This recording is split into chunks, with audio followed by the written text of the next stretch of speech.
Welcome, family. Peace. Assalamu alaikum. Free the land. All power to the people. As Brother Matulu used to say, forward ever, backward never. How y'all this evening? Okay, listen, African family. You know that we're here, African family, new African family. You know that we are here to do a memorial, but in our tradition, we are here to raise Baba Sekou's spirit. So we do that with enthusiasm, joy, celebration, because knowing our brother, our father, our Baba Sekou, he is still here with us, trying to protect us, trying to make sure that we're good, trying to make sure that we're defended, but we need to let him know that we got him and it's okay to go dance and light with the ancestors. So how are we doing, family?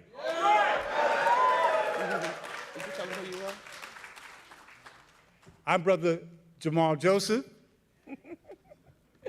And I'm Aiyisha T. Obafemi. Welcome. Welcome. Welcome, welcome, welcome.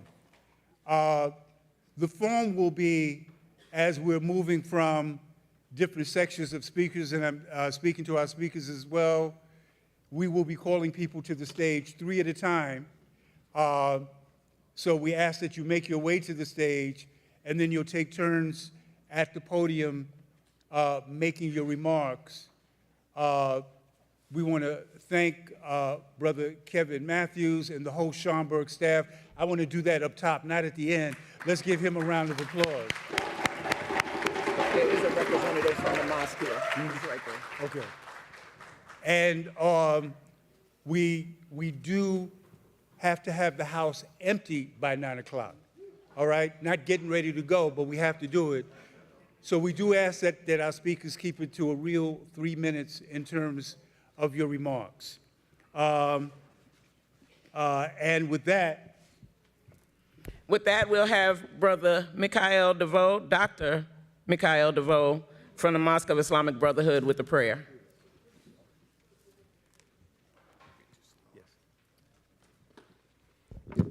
Assalamu alaikum wa rahmatullahi wa barakatuhu.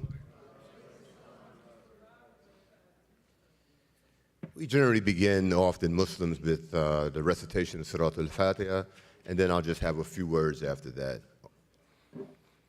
أعوذ بالله من الشيطان الرجيم بسم الله الرحمن الرحيم الحمد لله رب العالمين الرحمن الرحيم مالك يوم الدين إياك نعبد وإياك نستعين اهدنا الصراط المستقيم صراط الذين أنعمت عليهم غير المغضوب عليهم ولا الضالين آمين.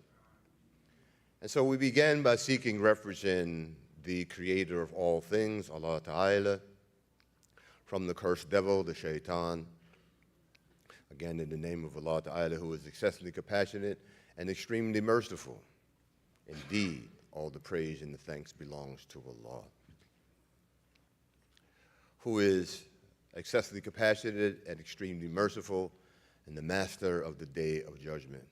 It is He alone who we worship and serve, and we ask Him to guide us along the Sirat al-Mustaqim, and not to leave us alone for those who have gone astray or those whom He has cursed. And to that we say, Ameen. And so I'm here on behalf of the Mosque of Islamic Brotherhood. Our brother Sekou Baba was a congregant there.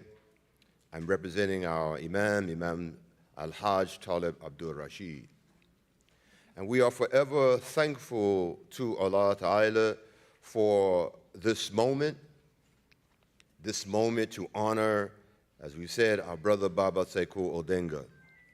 We ask that Allah Ta'ala reward him with Jannah and put light in his grave. Imam Talib sends his regrets. Many of you know, some don't know, that Imam Talib is currently in a rehab facility recovering from some personal issues that he has currently experiencing.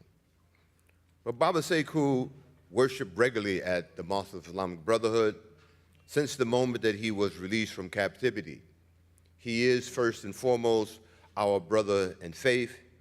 He is our elder. He is our esteemed warrior. He was our example of what a revolutionary person should be.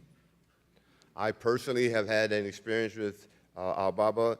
He was my elder, and all these things that we've already said applied to me personally as well.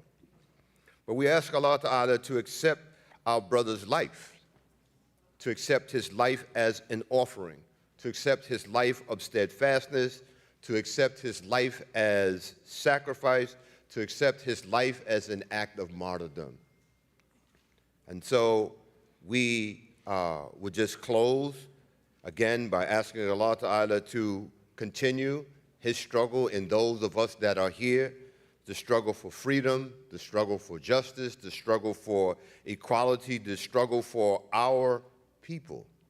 And we will close with this prayer, asking that Allah Ta'ala forgive him, forgive all of us, raise his rank, raise all of our rank among those who are guided, among those who are cared for, among those that he has left behind. Again, we ask Allah Ta'ala to forgive us, to forgive him, O Lord of all the worlds, to expand his grave and to provide for him the light that should guide him to the next light. And to that we say, Ameen, Assalamu alaikum wa rahmatullahi wa barakatuh. And thank you for allowing me to make this presentation.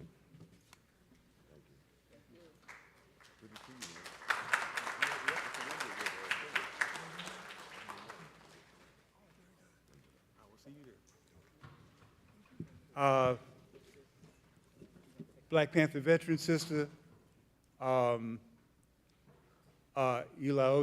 Obafemi, will do libation.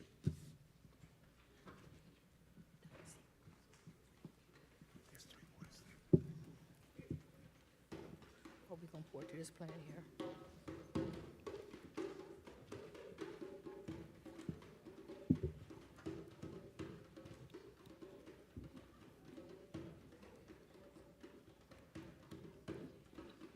Good afternoon, all. I am Ohima, which means Queen Mother, of Harriet Tubman City, Baltimore. I was also ordained as an Akan priest in Ghana, West Africa, and I did my training there. And I'm here to pour libation. Libation is like a prayer, but what it is doing, it is calling the Almighty Creator in all forms that we know and speak of, and those that don't. We don't speak of, but it's so that we are asking the Almighty to come and witness this honoring that we're doing for our comrade brother. The Abasuns and deities. Abasuns are Ghanaian names for lower spirits that help and assist, that are picked by the Almighty Creator. And deities are a Yoruba term for the same properties. So I'll use some Akan names and some Yoruba names. After I have asked them to come, I will say, please come, and then I ask them to have a drink with us. And that's why I will be pouring the water. And then after that, what I'd like for everybody to do is to call their ancestors, call our Panther comrades who have crossed over, you know, and good family members, and ask them to come join us and witness that we are trying to practice what was our traditional religion from the motherland in all its different forms, and we don't discriminate, and we don't point and say, this is so wrong, this is so bad, this is not the way to do it.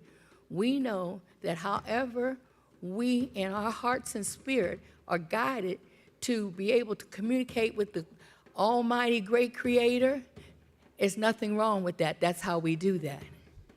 And we will do that. And our ancestors that have crossed over and those whose shoulders we stand on, we also want to call them because we owe them a great debt for all that they've done to bring us to this point. And by us gathering here and practicing this tradition in its forms is telling them that we appreciate the lessons that you left us, the gateway that you opened for us, and we have never forgot, and that we are proud to go forward, and we will teach our family members to be proud and go forward. So pouring libation is calling the spirits and asking them, come witness this. This is a wonderful affair. Our comrade, Sekou Odinga, has done great work while he was here and led the way and taught and became such a great important part of our families and left us such a legacy and a way to go that we want them to know we learned the lesson and we're going forward and we're carrying forth that message and that information. So after I call the deities, like I said, I will ask them to drink with us. But when I say let's call your ancestors and let's call those whose shoulders we stand on, shout out, feel no shame in saying and calling your family members and those that you remember, you know, that we know did the work. Odamakoma, Nana Sasiya. Nana Sasiya is the earth, that's what we call Mother Earth. Her day is Thursday. Odamakoma, Oyankopon, in the Akan language, is the great almighty creator and all the powers of strength. And She's on the other mic. deities in the Akan are Boto,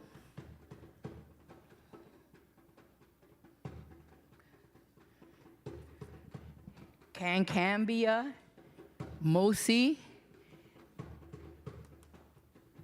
Nana Surgery, Dadia Kofi, and in Yoruba you have Oshun, Ogun, you have Osi, and you have many others. Now, what I'd like for you to do, because I'm asking them to drink with us, so I say, Jensen, no, please come join us and drink with us and partake in this program and let us show you that we appreciate all that you have done for us. So now you can start calling on your ancestors. Ashe. Ashe-o. Ashe. Ashe-o. Ashe. Ashe-o. Come and drink with us. Ashe. Ashe, Ao. Sophia Bakari. Janice Earl. Patrice Lumumba. I can't hear you. You know, I know you know more. You know more in your family. Just your family. Call your family. Call your grandparents and your parents that have served you well.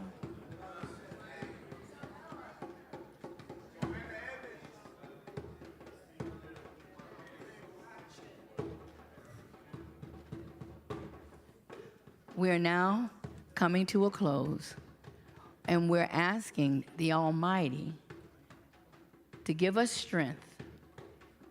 Give us strength in our minds and our bodies to do what it is that we were sent here to do and purpose, and to understand what our purpose is. We ask for prosperity. We ask for good living, and we ask for safety and protection. And so many of us that have traveled from so far, we also ask for safe journey in this travel in our returning home. And we are honoring Sekou Odinga, one of the greatest warriors. And In his own words, is that all I can say is that he and all the other warriors that have crossed over, they are looking for us to pick up the baton and keep it going.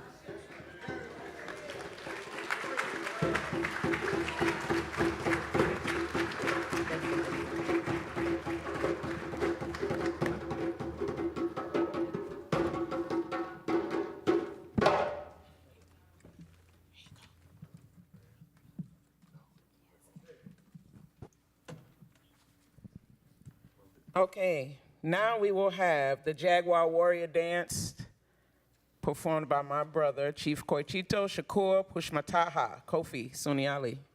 Oh,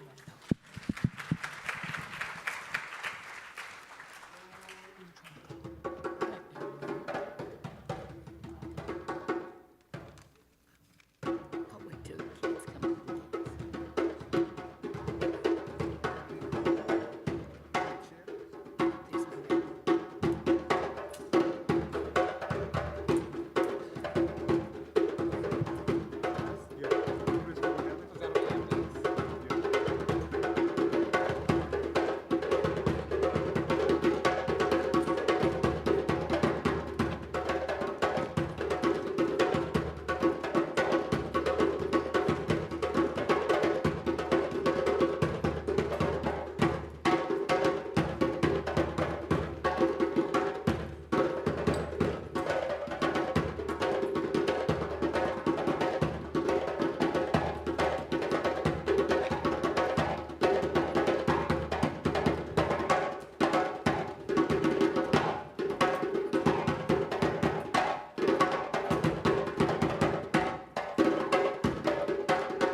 Seek his help and ask his forgiveness.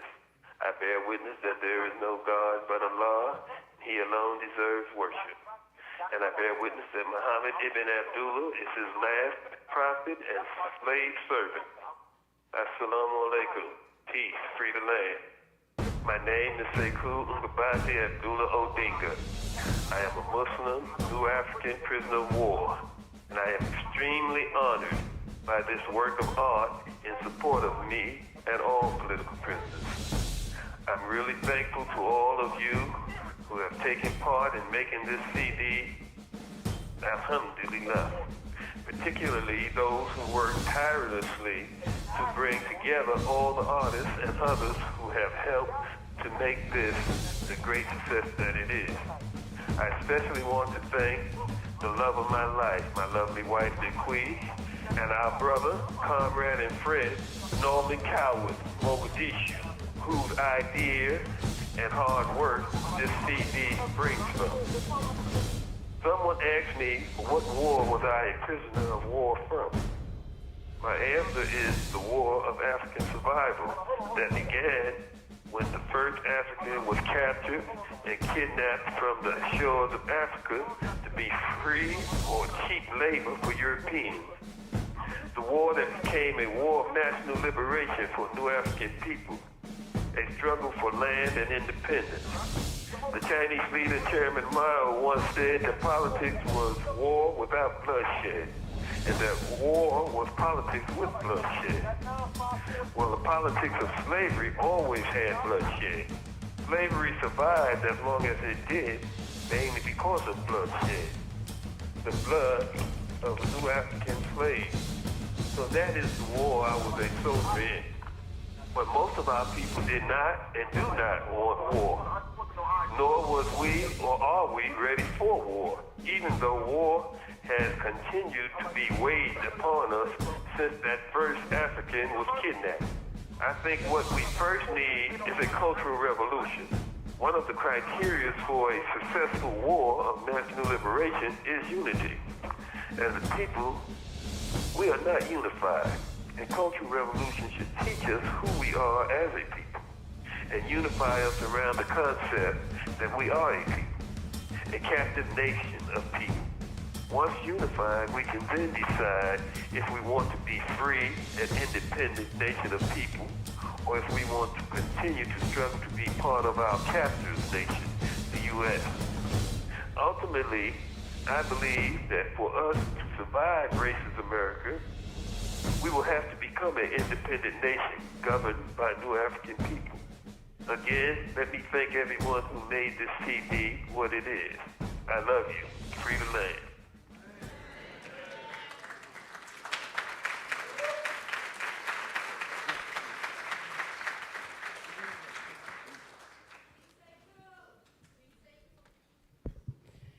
Now we will have Liza Jessie Peterson with the presentation.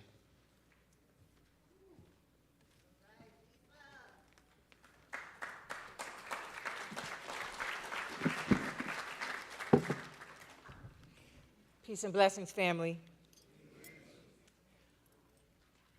Do I have permission from the elders to speak? It is a great honor to be here celebrating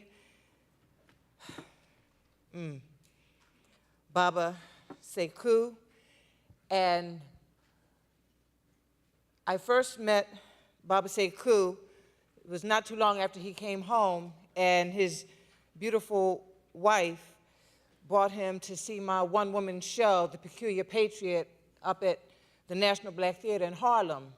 I did not know that he was coming. I did not know what night she was coming to the play, and I just so happened to be wearing that night my Black Panther Party t-shirt, and so when we took a picture, I had the t-shirt, and it was not planned, it was God planned.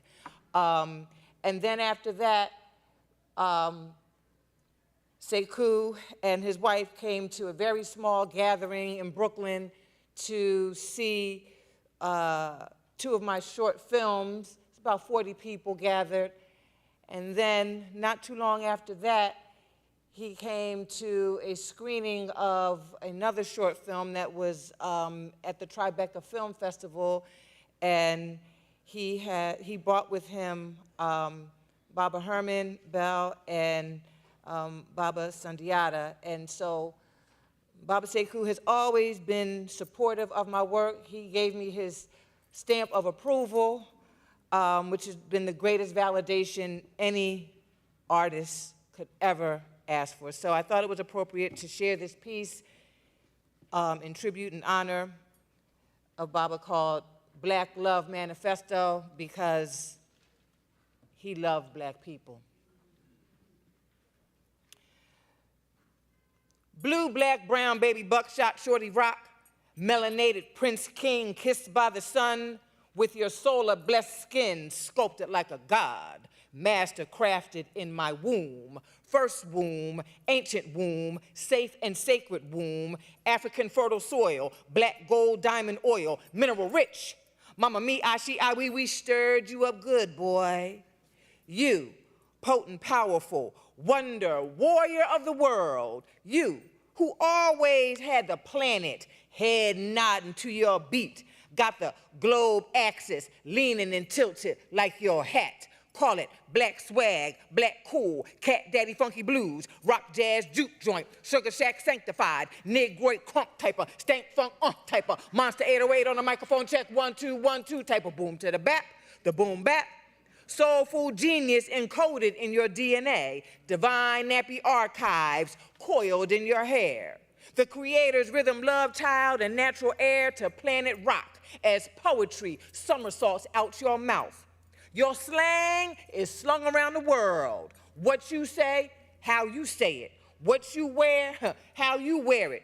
How you do it, urban haiku it. It's showtime. Olympic ghetto gymnastics, double black back flipping to it, a one-handed handstand pop lock Harlem shaking to a Ron DeJean pirouette in shell-toe Adidas on crowded moving subway cars to Brooklyn, world-class concrete symphonies, underground ballet for $1 donation. Huh, you was born with it, baby. And effortless magic, a planetary humanitarian gift you have given the world to uplift rhythmless people from offbeat purgatory.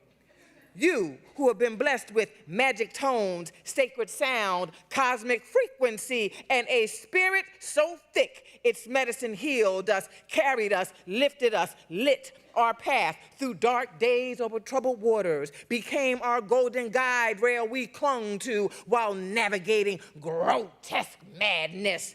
Middle Passage, American plantation terrorist, real life, Freddy Krueger, all day, all nightmares. You, me, we spoke different languages, we had different tongues, but with one anointed spirit and the holy drum, we loved and created more and more magic because we are our own antidote.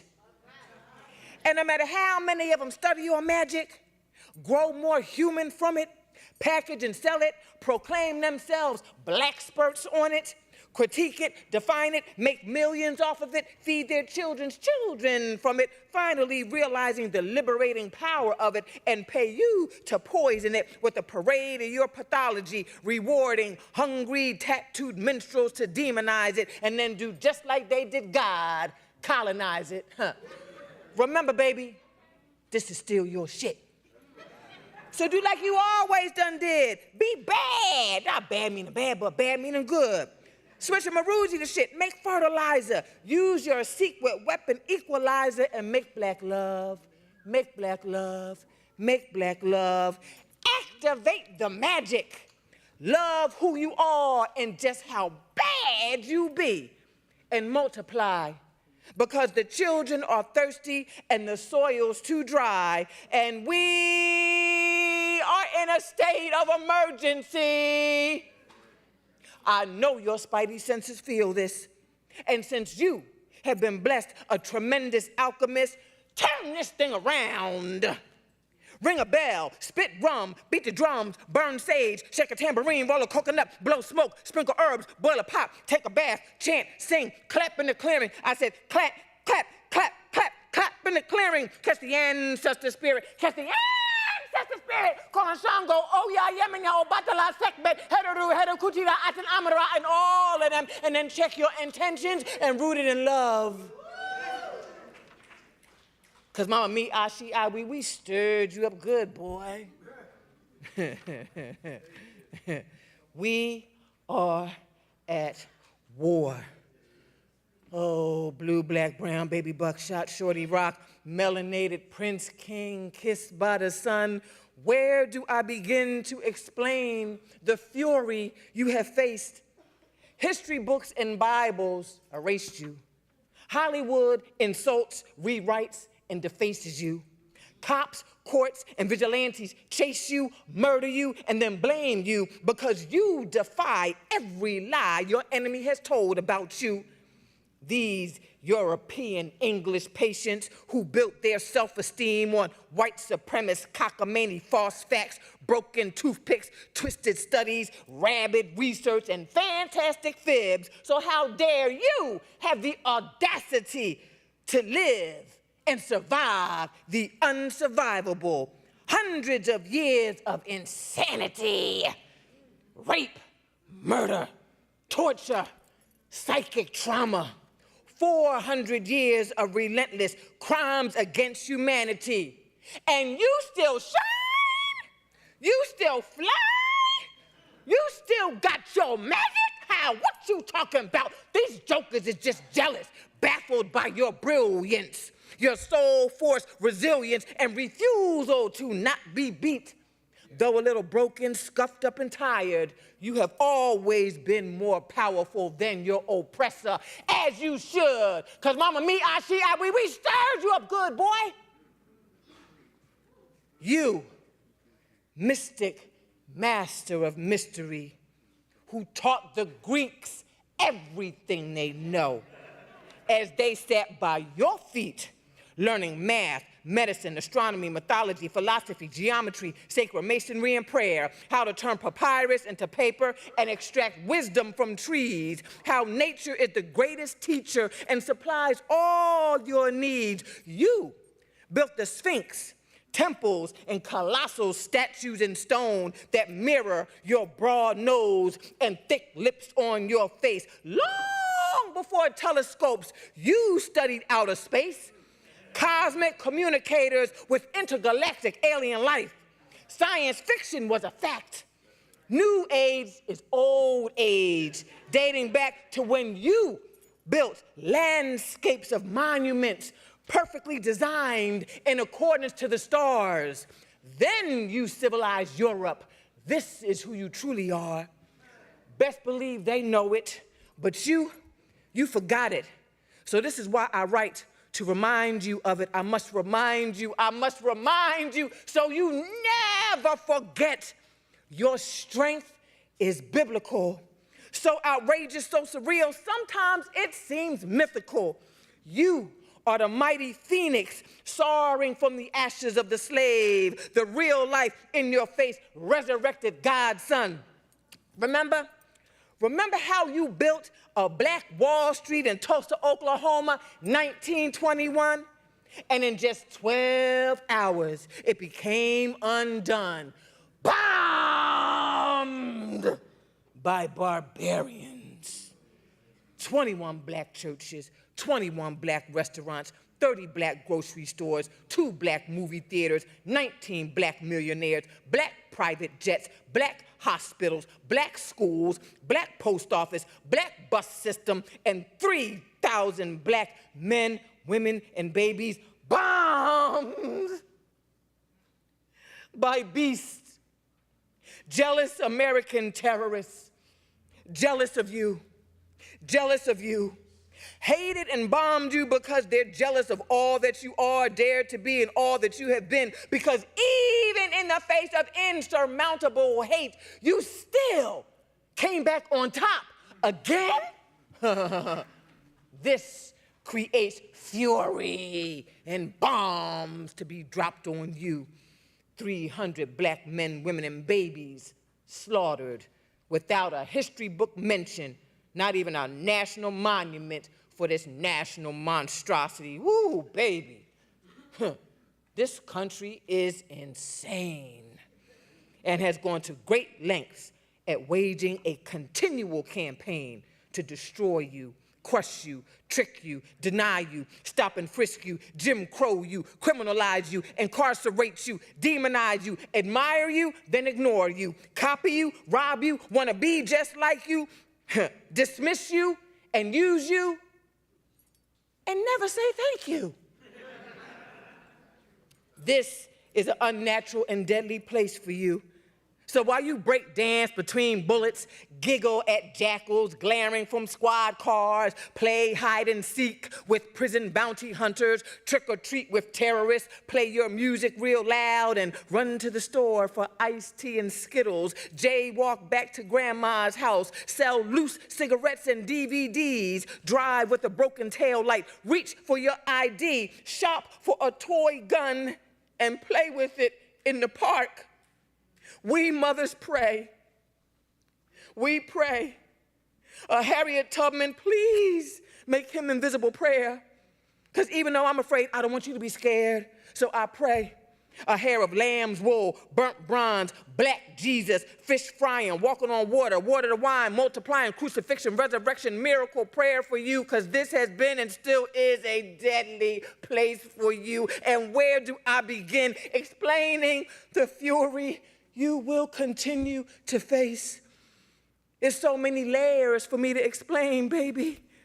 I'm exhausted by rage, absorbing too much pain, fighting energy bandits in my own damn depression, surfing waves of confusion in the whole wide world's obsession with racism, white supremacy. It's a mental illness, and it's a powerful lunacy.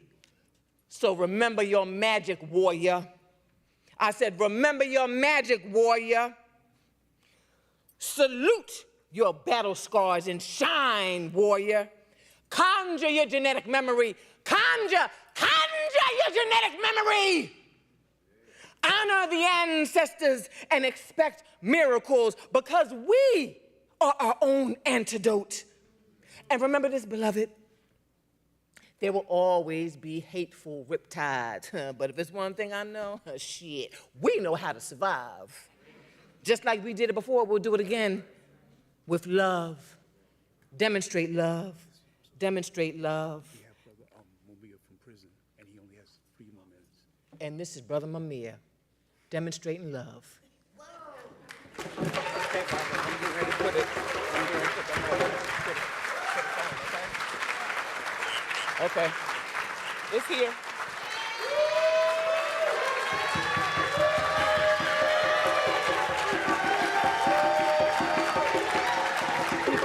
Hold on, hold on, they clapping for you.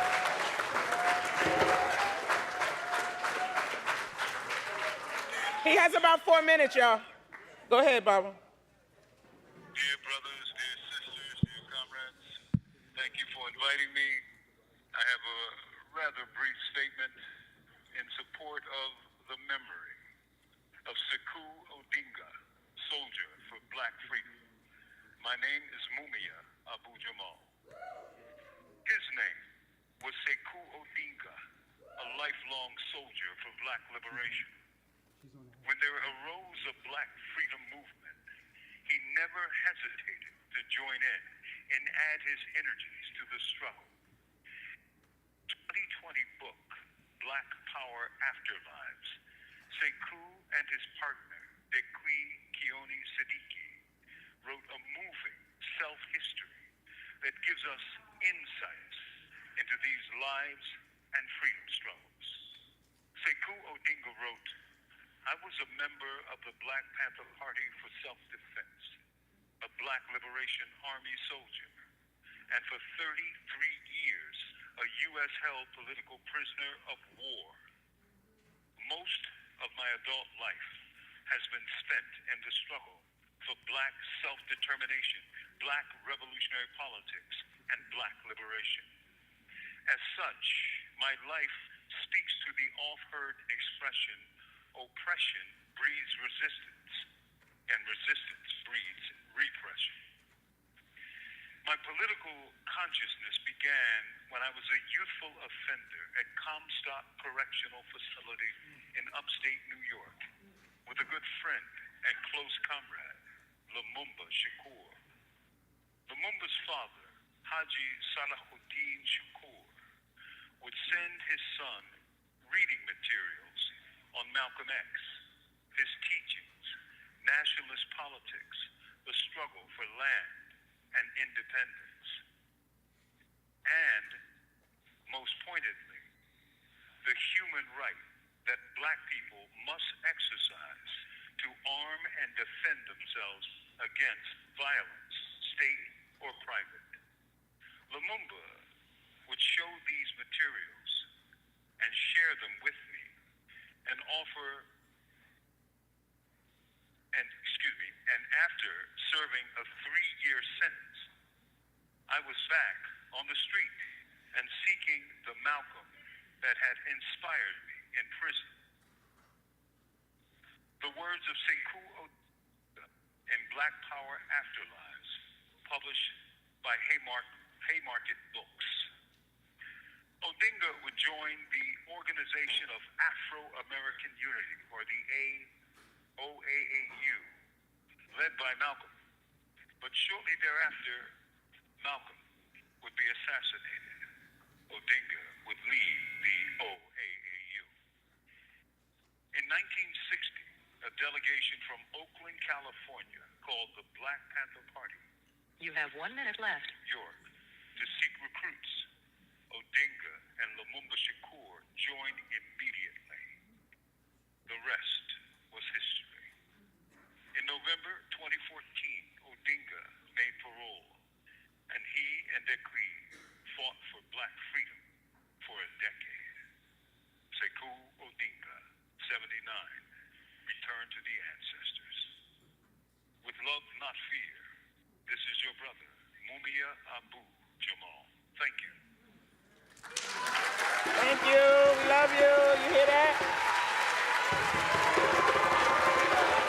Come on.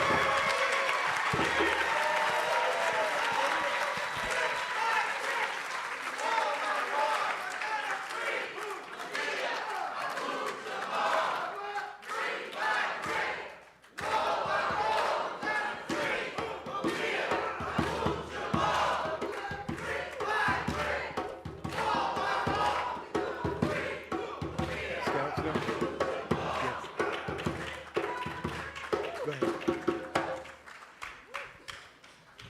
That was very powerful. And in the spirit of what he said, I told my cousin I was going to do this. He's looking at me right now. So y'all don't know, two of my uncles, Lumumba Shakur and Zaid Shakur, their children, two of their children are sitting here. My cousin Dingus Whale, Lumumba's son.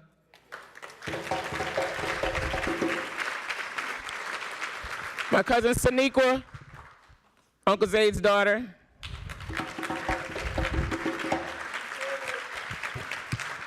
And Mopreme Shakur, my Uncle Matulu's son.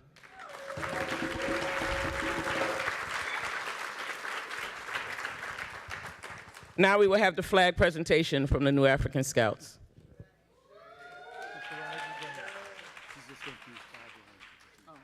Hold on. And right after, Oh, they did- should come up. all right. She's just ending. I'm just, Scouts and, should but, come right after.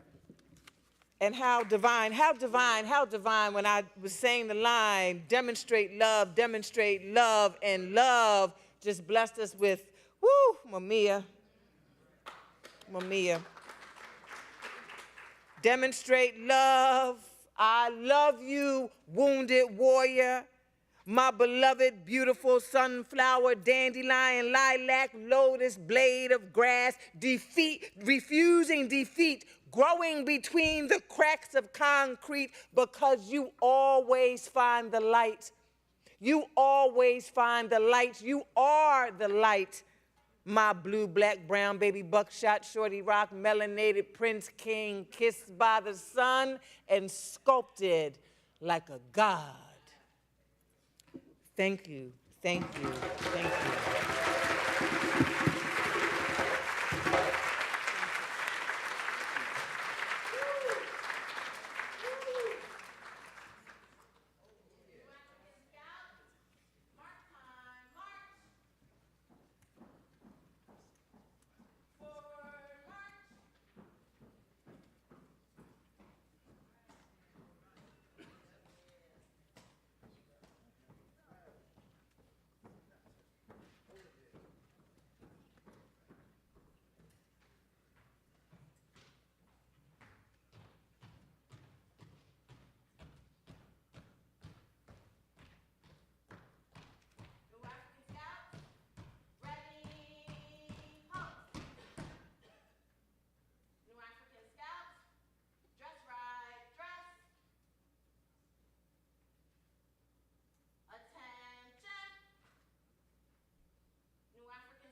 Thank you, New African Scouts. Is this thing on? Can you hear me? Can you hear me? Okay. All right, greetings again, everyone. I said earlier, my name is Aiyisha T. Obafemi. I am the daughter of Fulani and Bilal Sunni Ali and Ahmed Obafemi. So at this point, you know, besides the many things that my parents and uncles and aunts have done, they were also, and we are also, citizens of the Republic of New Africa. So I'm gonna ask you if you can stand, to please stand and face the flag. And I'm gonna recite the New African oath, and you can repeat after me. If you cannot stand, you can raise your fists from your seat. We're gonna say it loud. For the fruition of Black power. For the triumph of Black nationhood. For the triumph of Black nationhood. I pledge to the provisional government of the Republic of New Africa. To the building of a better people. And a better world. My total devotion. My total resources. And the total power of my mortal life. Free the land. Free the land. Free the land. Free the land. By any means necessary.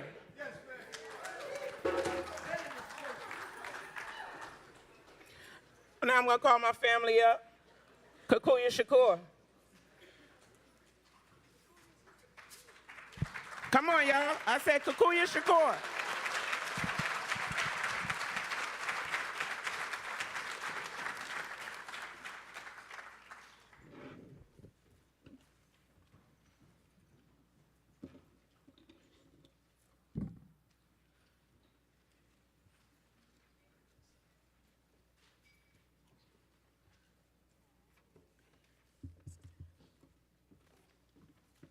Hello, everyone. It was really important for me to come because, of course, my mother can't be here. My mother is Assata Shakur, and given the circumstances,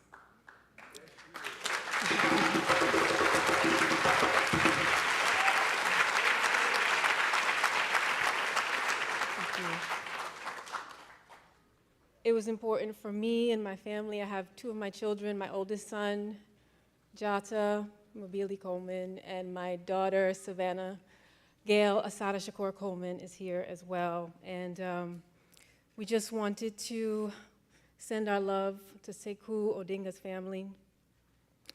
And just to begin to make meaning of how this history continues. I'm not a person of a lot of words, so I'm just gonna read what I wrote. It just kind of expresses what I feel in this moment about the continuation of this history. So I'll just go ahead.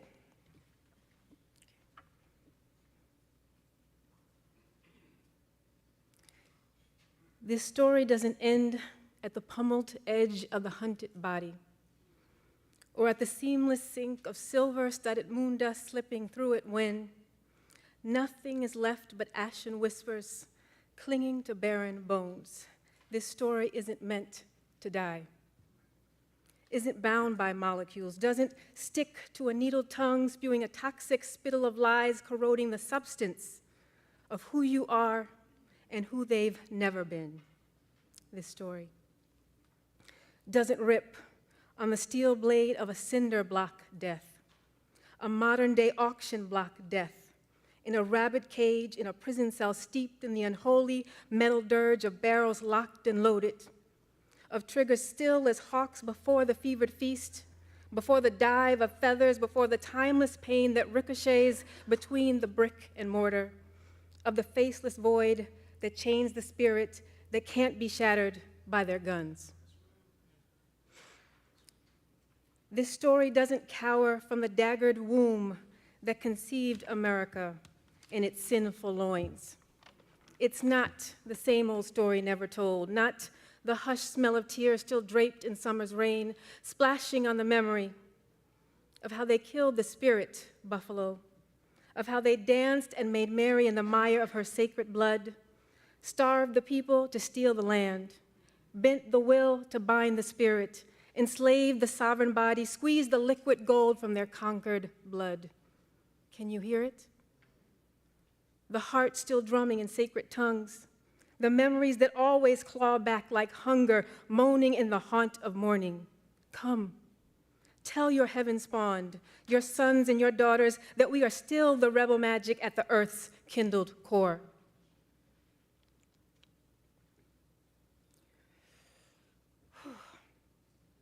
That we are heavy from iron, souls we forged, from our will to survive the slaughter. That we are blackened by the sun, hematite shards sharpened by the grit of our scars that we rip from our leathered backs like coats too small to fit our broadened shoulders anymore because we resisted. As our tongues were plucked, as our chains were tightened, enough to bend the tide of our blood, as our wombs were pillaged, as our scars crawled into the hollow night of our ravaged bodies, we resisted. And even in our torrid death, writhing in the crackle of crimson coals, we still resisted in the bristle of our undead souls reaching from the reeds. Can you hear it? The crowing story that can only end in the retelling of who we are. That we stand for life in the technicolor infinite of all its human hues. That we come for love lighter than the banter of clouds and sweeter than the honey bloom of dusk. That we summon the righteous death of oppression by excising the malignant greed pressing on the vital artery of life. And we believe in wayward souls that swim upstream against the current because our struggle has to mean something. Our sunken tears have to reach something. Some shimmered seed, some bubbling yolk deep in the craggy root to grow something glorious.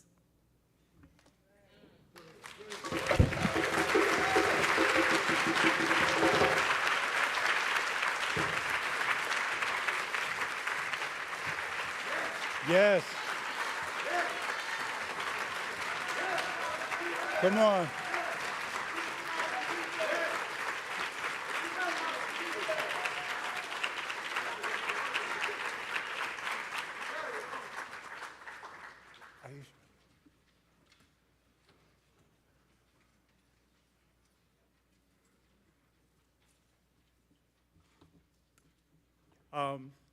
I'd like to call some of our speakers with remembrances of Brother Sekou to the stage. Sister Laura Whitehorn, if she could come.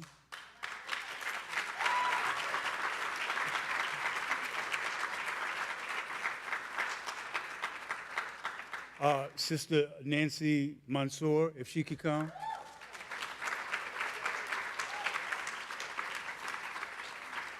Brother Frank Brown, if he could come.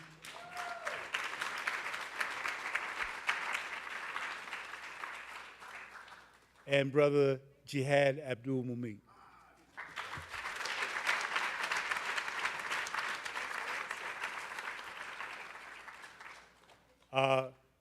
So we ask our speakers to come. They'll introduce more fully who they are and how they work with our comrade brother Sekou Odinga. Give them a round of applause. Oh, thank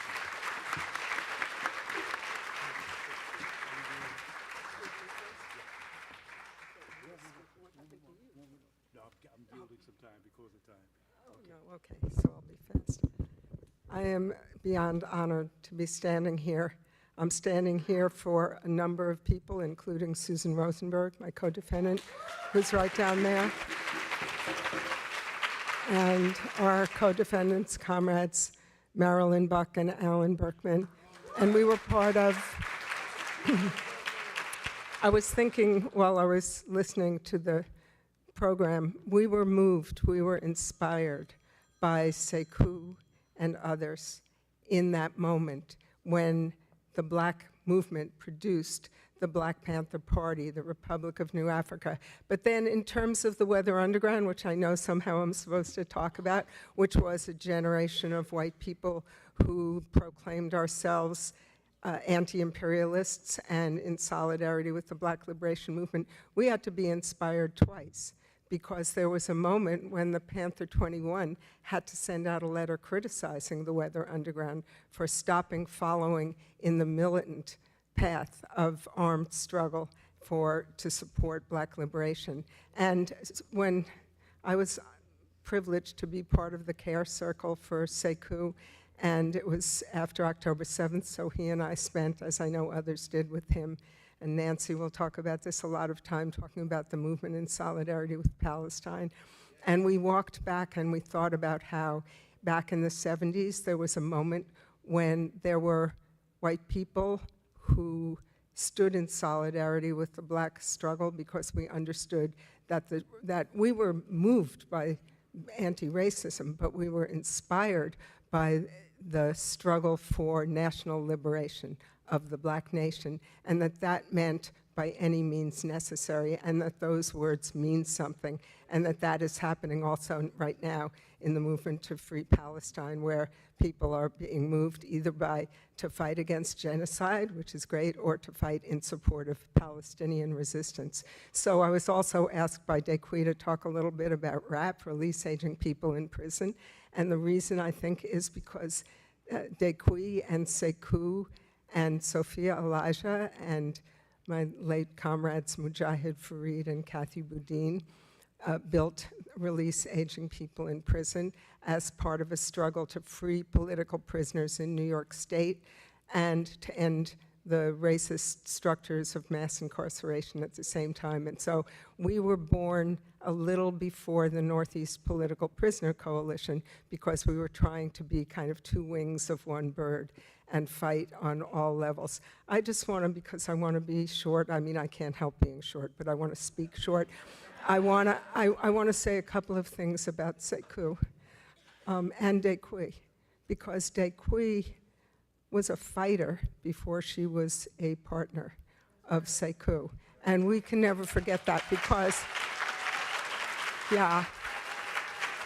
and this isn't so much about Dequi, who I think is one of the most wonderful people and one of my best friends in the world. It's about Sekou's respect and understanding of women's leadership, especially leadership of Black women in the struggle, which is something we need in this society, we need in our movement much more.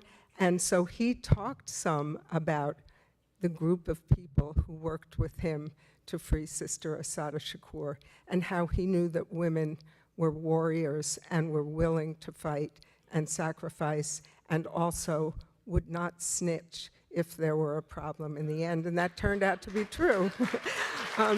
And so one other thing before I get back to one other point about him and women is that another thing that Sekou and the Northeast Political Prisoner Coalition and RAP agree on is no one gets thrown under the bus, ever.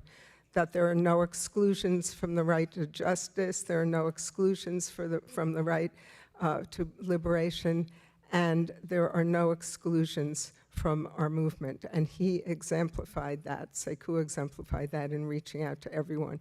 And he also was someone who would never throw anyone under the bus personally and would sacrifice and risk his own safety and freedom for those who were fighting against the state, whether he agreed with what they had just done or not, whether he agreed with everything you did or not.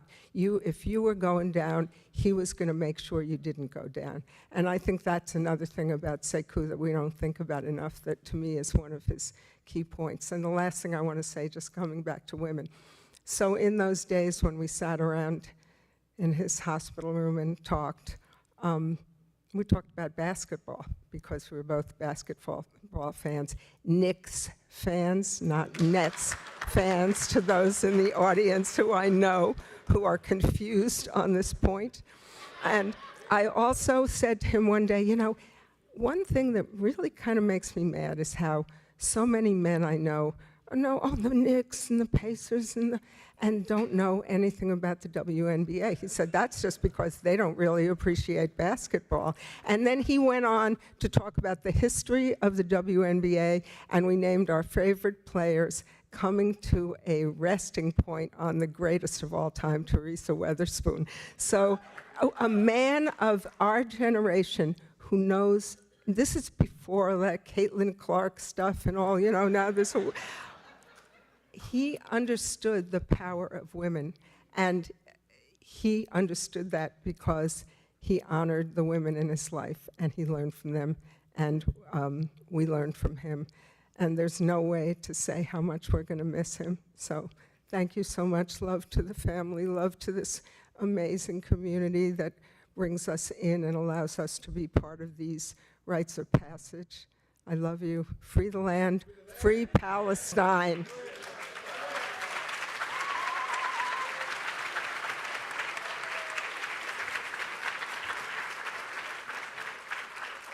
Peace and love, family. It's an honor to be on the stage to speak about a brother, a comrade, a professional revolutionary that I had the honor to work with and be trained by and taught by. The Northeast Political Prisoner Coalition came into being in 2016 after the brother was released from prison in 2014. So he understood that he had more work to do. And we, the Northeast Political Prisoner Coalition, understand that we have work to do. I know there was a committee that was put together to attend to him while he was in the hospital for the 4 months. And during that time, we all were given assignments. We all were made to understand that if things don't turn out a certain way, then we still had to continue to fight. That made me step up and say, I need to look at myself and ask myself how much more responsibilities I need to take up. And I think that I share that with everybody because that's why we're here today, to carry on Sekou's legacy.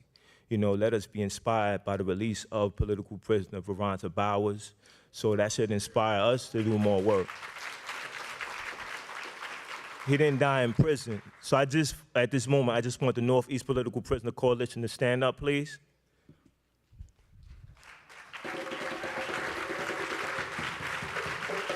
This is the Northeast Political Prisoner Coalition, and we all here together to understand our role and our responsibilities. So when you see us, let's exchange ideas, let's be innovative, let's be creative, let's do what we need to do.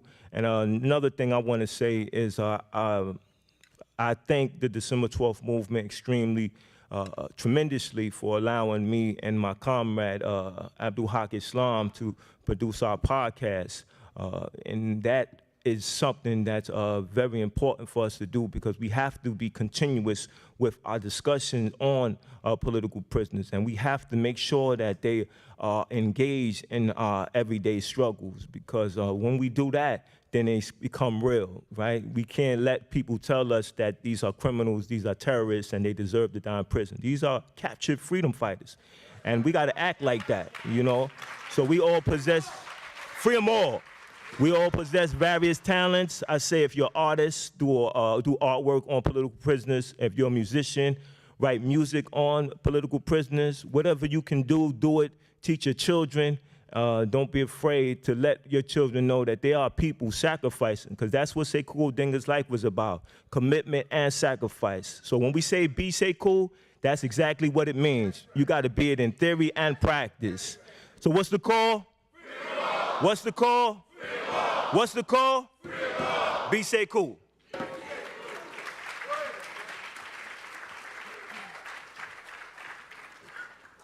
Assalamu alaikum. I don't think many people recognize me because I don't usually wear dresses. But I had to wear our Palestinian celebration dresses for my brother, Baba Sekou Odinga. This is also fake. I just put a couple notes down. I did not prepare. I don't need to because he's in my heart. It was really hard because every time I tried to write this, I started crying. And in Palestine, they tell us, don't cry. You'd be shot in the ass with a bullet, and the brothers would be like, say alhamdulillah. I'm like, bro, about what? But, it's a thing in Palestine, So when I I learned about Baba Sekou through M1 and Divine, and they were doing a lot of work around his campaign with Sister Dequi, and I didn't know about his political history with Palestine until he was released, and we were honored as Existence Resistance to co-host his welcome home at the Malcolm X and Betty Shabazz Center in Harlem. And about a week or two after that, they came over for dinner, Dequi and Sekou. I tell everybody he loved my food. Like, you don't know, like Palestinian food. Like, he would say, "You have the best hummus. You have the best this." I was actually really, really upset because when I went to visit him about a month before he transitioned, he wanted some fish. This has really been bothering me. As much as he loved me for my food, like whenever he would speak at events, he would always bring up how, you know, he's like, "This is not just my comrade, but, you know, we eat together. This is my sister." And, you know, it bothered me because he wanted some fish, and apparently the fish was mad dry. But he didn't say nothing when I was feeding him, so I'm like, bro. And it's bothered me because I'm like, as much as we've eaten together and you rave about my food, the last meal I got you was trash. and it's fucked with me a lot. But anyway, I know he forgives me. But the first time they were at crib, I just remember, like, you know, I have a brother who was in jail 22 years in Palestine. He just got out a few years after Baba Sekou. So Baba Sekou was the first person that I'd met that had been in jail for that long. And so I was just looking at him across on the couch, and I remember, like, what do you think of cell phones? What do you think of, like, I was, like, so intrigued about everything. But anyway, you know, I learned more about his time in the Algiers, with the PFLP. You know, I do a lot of work with Black Palestinians, and I'm also trying my best to educate my people on the Black struggle as much as I can that are not educated back home. And I promised him that I'll always do that work. That's something in my heart. But he showed me how long the solidarity has been there for. He showed me how Palestinians and Black liberation movement fighters have been fighting together for so long. So this is nothing new. We need to continue, and we need to educate. He always told me education, education, and that's what I'm doing for my daughter. And I'm so blessed that, you know, he was at my baby shower. They came up. I moved to Mass. When I told him I was moving to Massachusetts, he's like, "I'm gonna fucking start a protest." I'm like, bro, like, it's my family, I gotta go. But they came up to visit me a few times. He was there when my daughter was, after my daughter was born. And it's just been so much love, and it's been really, really hard.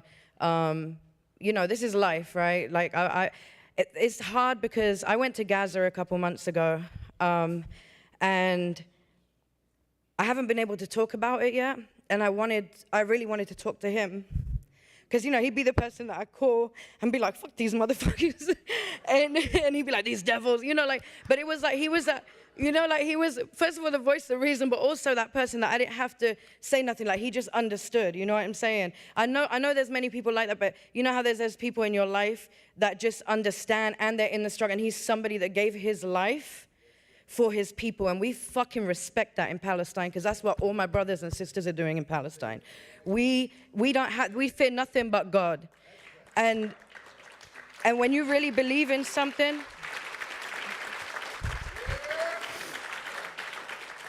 you give everything. It doesn't matter, because you're doing it for your children and your children's children.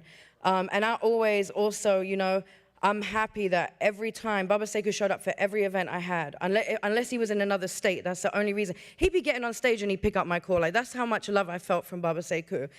And he was always there, and I always gave him his flowers. I always made everybody stand up in the room and show respect to Baba Sekou for fighting, you know, the fight that he did and giving 34 years of his life for his people. So with that, I won't go on too much. I love you, Dequi. You know, I love you, Baba Sekou. Glory to the martyrs from here to Palestine. Long live the resistance. Fuck Israel, and long live Baba Sekou.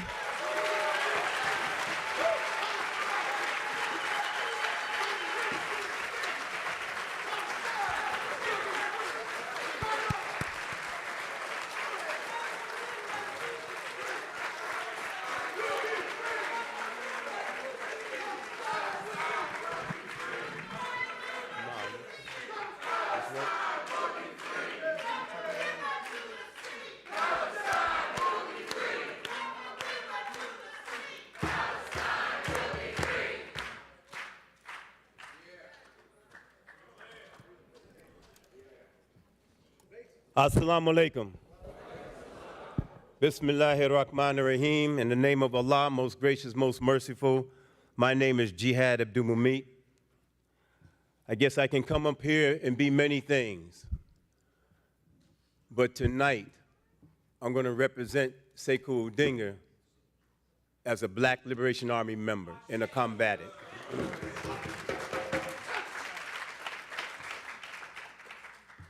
I want to extend my love and condolences to my beloved sister Dequi and the family and comrades of Sekou. Just want to say a few things, including Sekou Odinga's last action request. So if you're not familiar with what that was, in the next 3 minutes, right?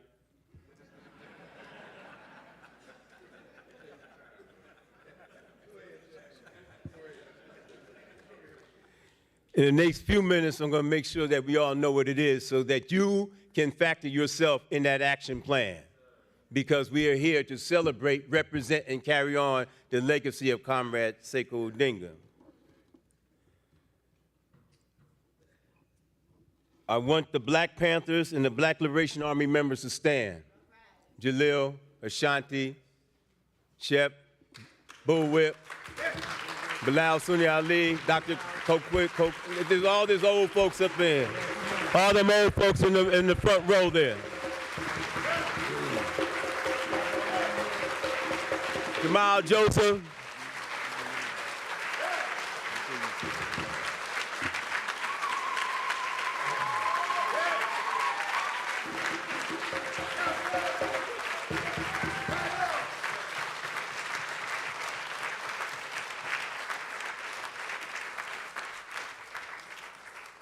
So I want to represent a certain type of energy of a combat fighter. We picked up weapons and fought against this beast. Make no mistake about it. Make no mistake about what we were trying to do. As idealistic as it may seem to some of you who may not be familiar with that level of action. As teenagers, to go out and fight these pigs. You understand what I'm saying? There's something unique happening here with this generation that you have that we didn't have. We didn't have the benefit of our elders. That's right. Say that. We didn't have the benefit of our elders. That's right. Malcolm X was assassinated when he was 39 years old. And if you're vibing off of Dr. Martin Luther King, he was 39 also. That's right. And all the Huey P. Newtons and Eldridge Cleaver, they were younger than that.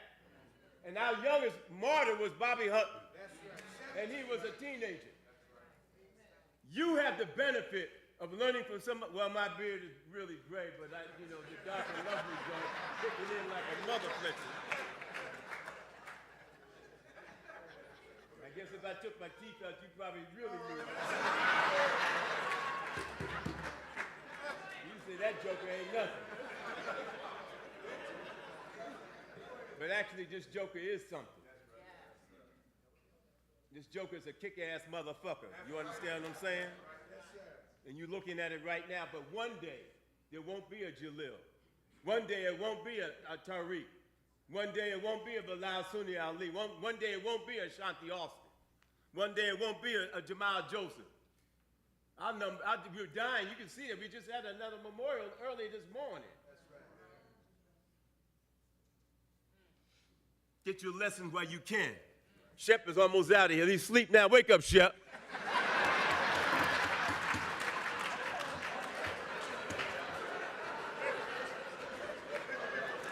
So I want to just say real quickly what that action plan was. Dequi, remember Comrade Sister, when we was in the hospital bed there with Sekou, we had to even prop him up, and he asked us to check out one thing. In 2021, we organized, Jalil Abdul Mutakin, he called for an organization of a coalition called the Spirit of Mandela. Fast forward. With Matt Myers and myself, he's somewhere in the audience, and Sekou Odinga, the three of us at the United Nations, at the decolonization thing for Puerto Rico, came up with the idea of having a tribunal We had that tribunal in 2021. We had an international panel of jurors to find what each and every one of us already know, that this beast of a country, this racist apartheid country, this master of colonialism exporting it all around the world, the one that's financing the genocide of Palestine and the genocide of all throughout Africa and Haiti and everywhere else. The same beast that would hang us from a tree, castrate us, throw us in the bottom of the lake, and have a picnic is the same beast mentality that's killing sisters and brothers right now. Clock your watch right now. 24 hours from now, another 100 children will be dead in Gaza right now because of the finances, our tax money gone. But that's another rap. I got it. Now, we call for a People's Senate. We call for a level of organization in the United States that we don't have right now. We have a lot of protests, which we should have. We should be out there. The students should be out there. We should be boycotting, divestment, all these things. But what we don't do, sisters and brothers, if we don't organize amongst ourselves. So when that protest is over and you go home, there'll be another genocide over there, and over there, and over there, and over there. And next year at this time, we will not have organized anything. We'll still be fragmented. We can boast and brag about our own organizations. And while the governments, the NATO, European Union is circling the wagons, we haven't circulated a horse. We haven't done anything. We haven't planted a tomato. We don't know what self-determination is. But I can tell you one thing, the Black Panther Party knew that. We was able to bridge the gap between theory and practice. And the reason why our youth is bewildered now and confused because we run our mouth and we have not established the practice. We haven't done anything that anybody can look at. So even after you hear me talk, there's nothing that we've established for anybody to look at. Back then, didn't we have them survival programs so that you can get an idea of what freedom would look like? Just an idea. But now we don't have nothing. We have internet, webinars, Zoom meetings.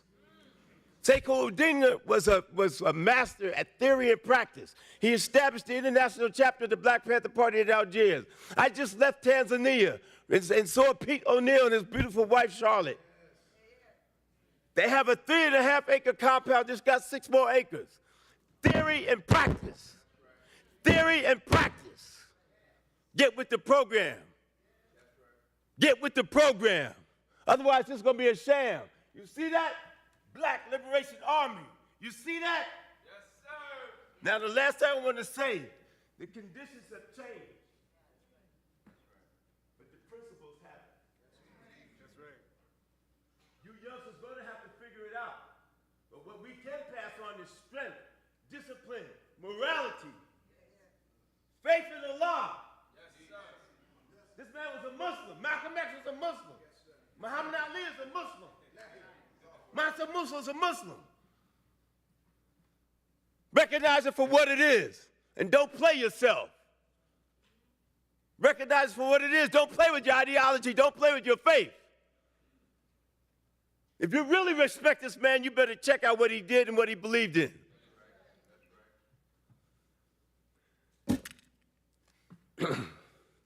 We can leave you the example of our character. And you hear how my voice is? That's how I sound at the dinner table. Pass the salt! Subhanaka Allahumma wa bihamdika ashhadu an la ilaha illa anta astaghfiruka wa atubu ilayk. All power to the people.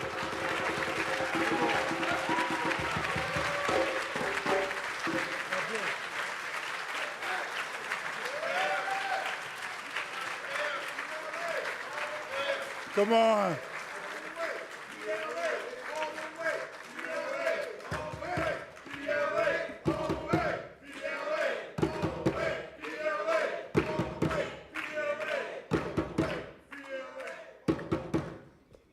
That's my brother. Come on, give it up for Brother Jihad. Come on.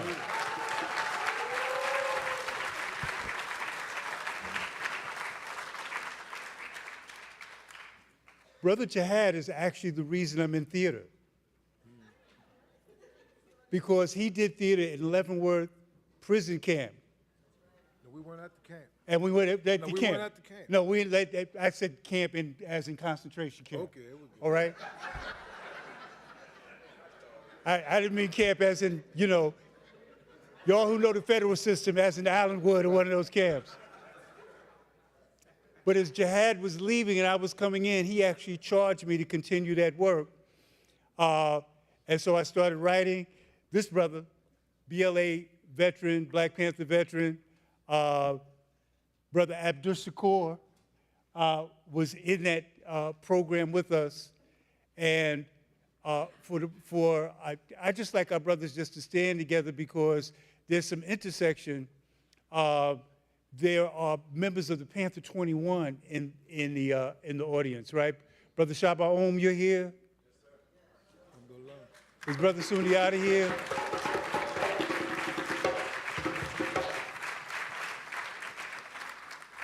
And then there was that, and then there was those of us, Baba, Brother Bilal Sunni Ali is here. We were in MCC together and on trial together in the Brinks case with Sekou. So there was all those kind of different, different intersections, especially for me and Sekou, joining the Panthers, the BLA, 2 prisons together. But I want to tell a quick, funny story. When I joined the Black Panther Party, Sekou was my section leader. And so I was trying to impress.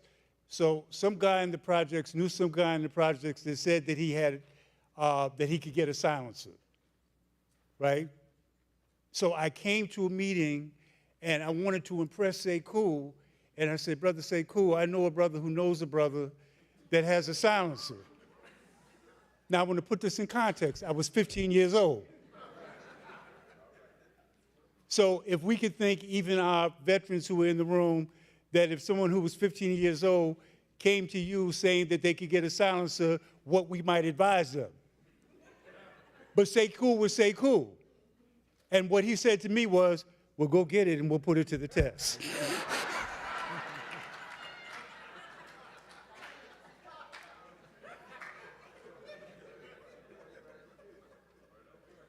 I'd just like Abdul Shakur to help me just do the roll call tonight and then have him say a few words. And as we're doing that, we'd like to get our next group of speakers just to come up. But there's a lot of family. So if we could do it in the spirit of the way we do it in the Latino community, if we call an individual, call your name, or if we forget anybody, let's just represent it just by saying presente, meaning that we're here. So we know we have comrades from the Young Lords Party. We know we have Black Liberation Army. May 19th, we're the Underground. Republic of New Africa.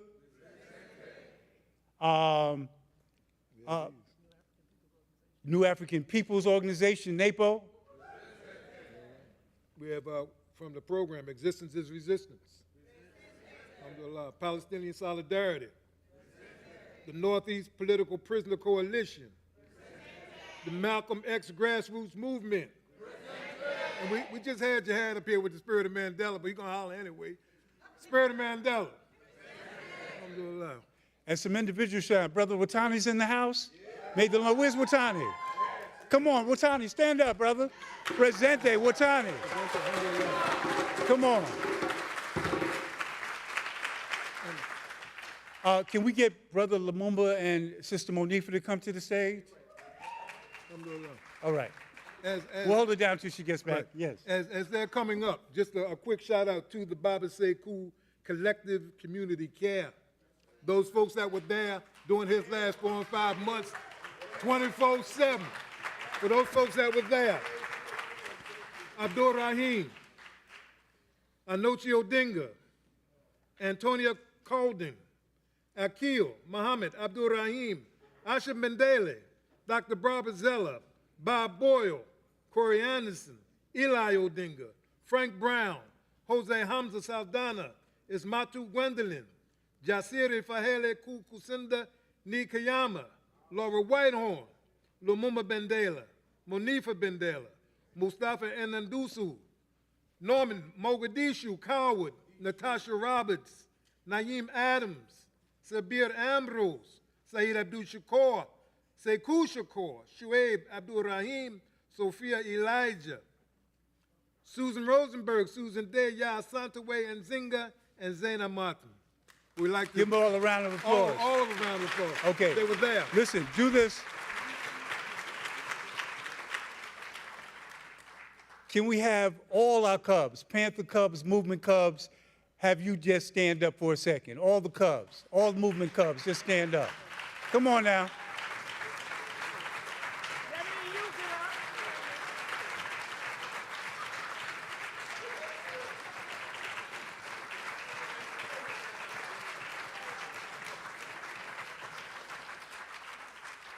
And is there anyone we're forgetting? Because this is what I don't want to happen. I don't want it to be at the reception. I don't want to get a text tomorrow. I don't want to get a phone call next Friday to my brother Jamal, I was just wrong. You forgot to like acknowledge, okay? So help us out because we want to make sure that this is a celebration and that we acknowledge everyone. Are we good, family? Right, right. Okay, very good. Brother Abdush, your memories, and then we have Brother Lumumba and Sister Monifa. Again, in keeping with the reminder that you gave us that we have 3 minutes, we'll do it real quick.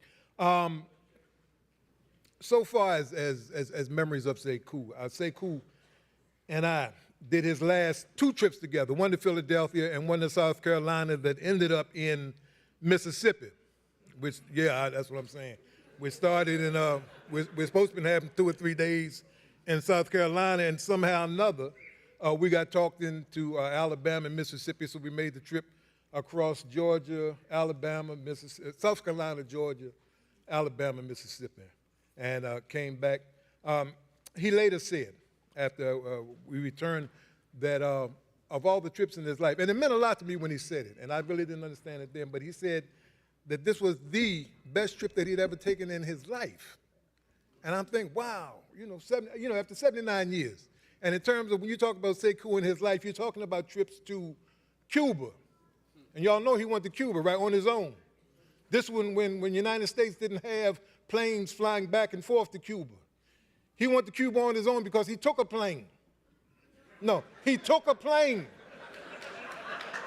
He didn't talk about it. He wouldn't talk about it because he was, even though the statute of limitation had passed, Sekou was always wondering that these folks would try to find a way to double back on him and say, well, even though the statute of limiting for what they called hijacking at the time, he said there was still, might have been counts of kidnapping. But he had to go to Cuba in order to get the Algeria. He wanted to get the Algeria because Donald Cox had sent for him. He said, I want to see you. Sekou was underground, so he made the effort. He said, well, I'm going to do that and get this. Sekou was a diplomat for the Black Panther Party in terms of establishing things not only in Algeria, but with Cuba, also with the Palestinian Liberation Organizations. Sekou has stories where he went out. Again, these are things that he wouldn't tell because he didn't want to, have it, as he's sitting back thinking him enjoying himself, he ain't got to knock at the door and say, well, you need to come see us. Sekou, when he was in Algeria, made his way into the Bekaa Valley, worked with some folks in the different Palestinian Liberation Organization, the freedom fighters there. He wouldn't talk about it publicly. But now that he's free from the grasp, we can share these stories just very briefly. Because he said, one day they went out in the Bekaa Valley and he was interested in the RPGs, the rocket propelled grenades. The guy said, okay, we can take it with us. And so it's heavy and they're clugging along. And then they want to take it and fire it, and they fired it, but in order, when you fire the RPGs, you have to yell in order to maintain your hearing. Because if you don't yell, the noise from the RPG can take your hearing out. And so he fires it and yells, ah! And then he decides, man, I don't want to fire this no more. This is not a good thing to fire. And so he turns to the section leader and lets him know that I'm not real thrilled about this. And the section leader wasn't real thrilled about it. He said, well, you made us lug this thing all the way out here, and you want to keep. So they got bad with Sekou about it, but he was willing to share that story. But in regards to where he traveled, there with the Bekaa Valley, down in Namibia, he was there. As we said, to Cuba, when he took the plane, and he maintained contact with the Cubans, so when it was necessary to revitalize that contact, which is to say that when our sister, Assata Shakur, needed a place to land, he was able to reach out to them and say, we have something we want to send your way. They said, look, we can't help you get her here, but if you get her here, we got her. And they were true to that promise, and they've been true to that promise. Right?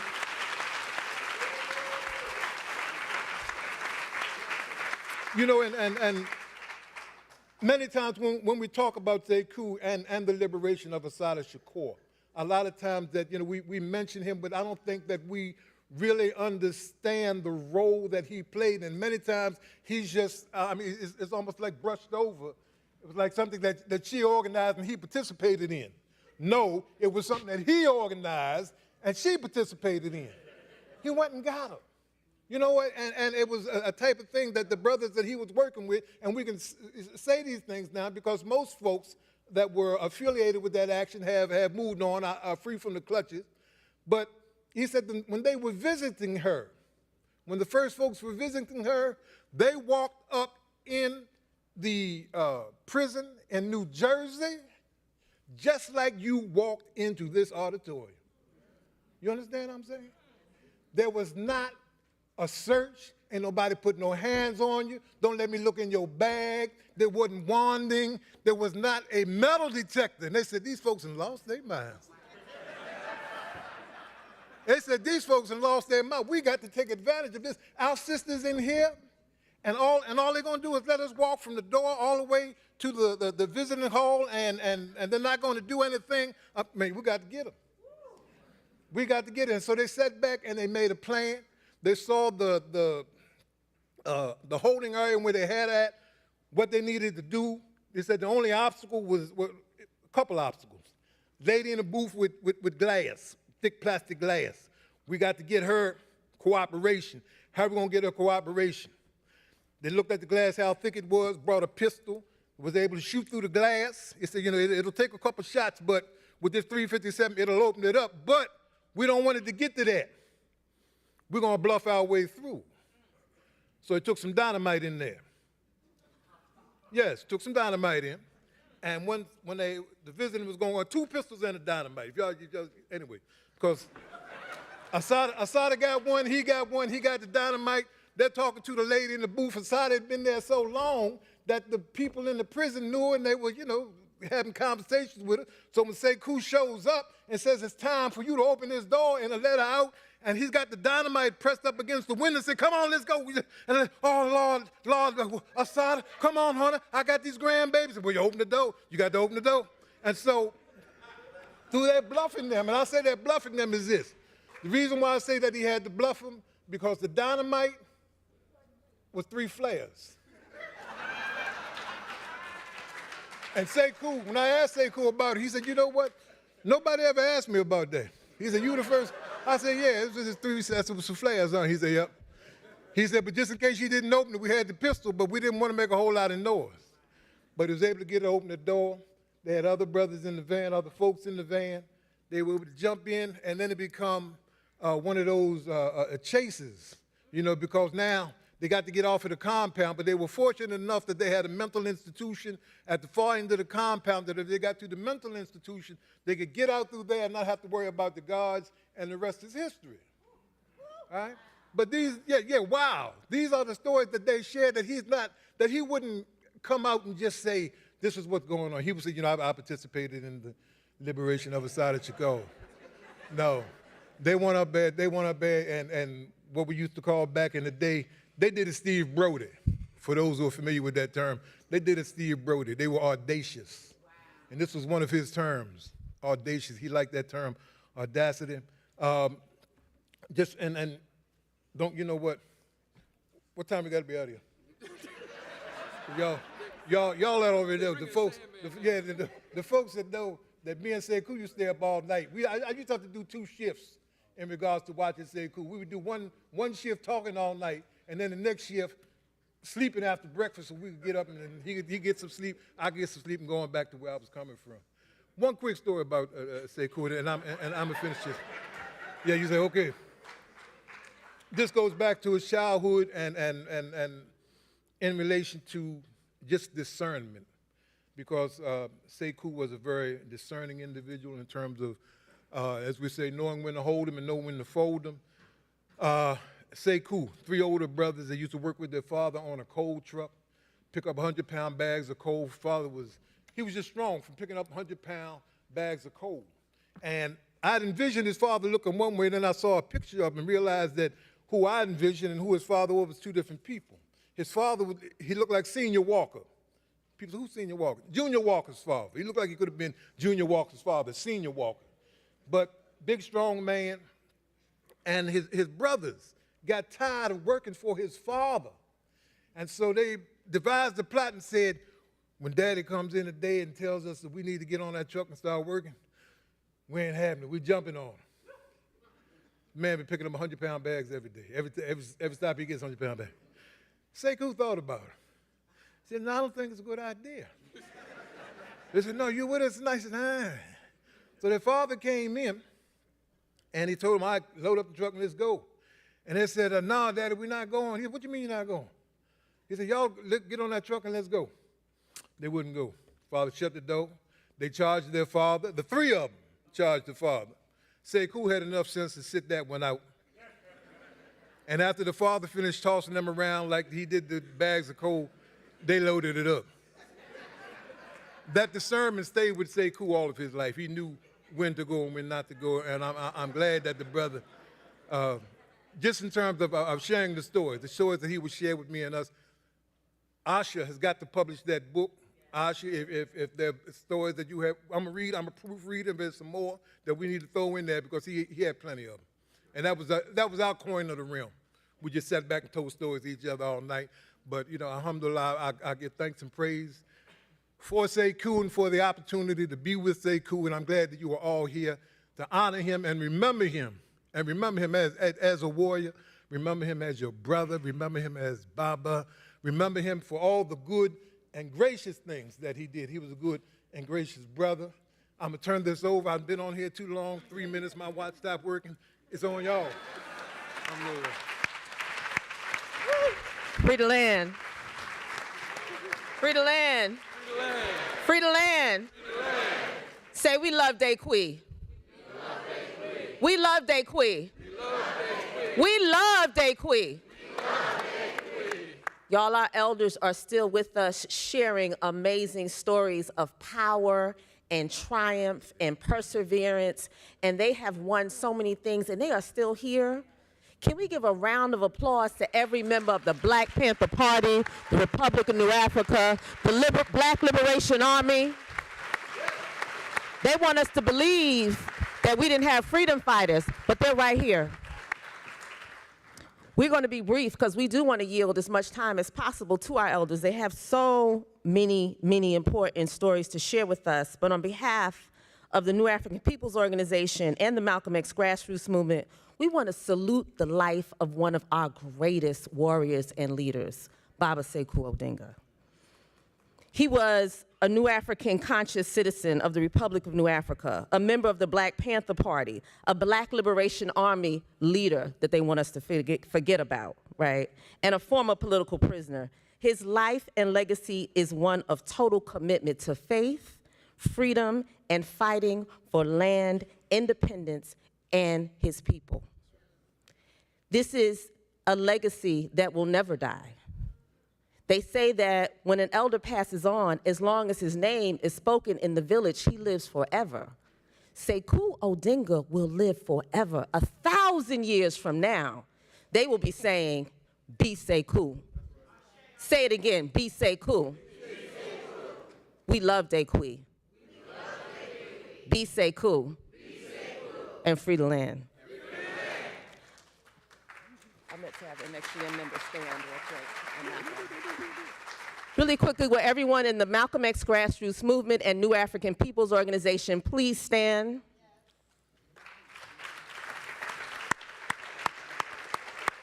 Our statement is on behalf of our entire organization. We love you. Condolences to the family, all the comrades, and the elders. Thank you. Free the land, y'all. Baba Sekou was a lot of things to a lot of people. But for a few select of us, we had the honor to take some assignments from him during his last days. I'm going to ask the Brotherhood, and you know who you are, who were assigned to be around him 24 hours a day, to please stand.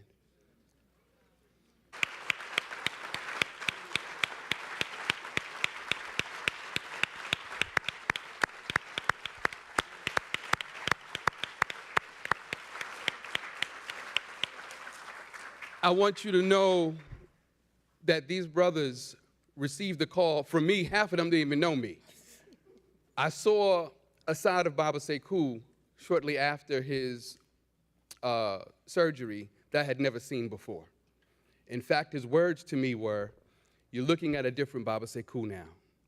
He said, "I need you to do some things for me. I need you to gather my brothers." He said, "The only thing that's going to get me through this are my brothers. I need you to call these people." He gave me names, numbers, only a handful of them I knew.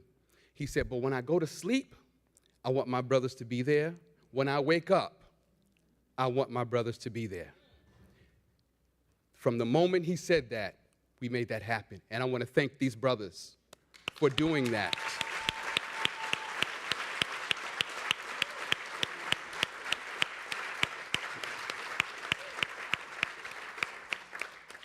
Really quickly, I just want to share for those of us, again, who have been impacted by Baba Sekou, and those of us who are just learning about him, even if you don't know much about him, I want to let you know that we owe him. You owe him. That's right. We owe him. More than any amount of money in the bank can provide, but we owe him. Baba Sekou in physical and spirit form is a manifestation of making the impossible possible. We owe it to Baba Sekou to center our freedom work in the love for our people. We owe it to Baba Sekou to do all that we can to ensure the release of all the remaining political prisoners. And along with the fiery speeches that we give, the symbolic gestures that we make, I pray that our tangible work, seen and unseen, be the measure of our love and appreciation for Baba Sekou. I want to close with a mandate from a comrade, Mary Hooks. Mary Hooks says, this is the mandate for black people, and I feel like this is appropriate for this particular moment. The mandate for black people in this time is to avenge the suffering of our ancestors, to earn the respect of future generations, and to be willing to be transformed in the service of the work. Baba Sekou transformed many of us. Baba Sekou will live forever. Free the land, y'all. Long live Sekou.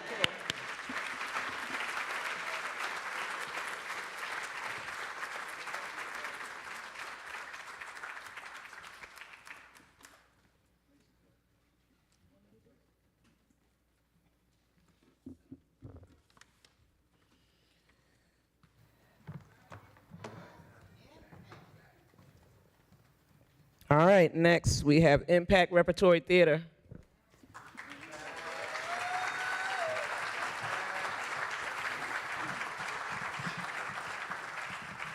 What is Impact? It's not a game. What is Impact? It's not a game. How come it's not a game? Because what we do now matters forever. Because what? Because what we do now matters forever. The I stands for? Inspiration. M. Motivation. P. Preparation. A. Activism. C. Commitment.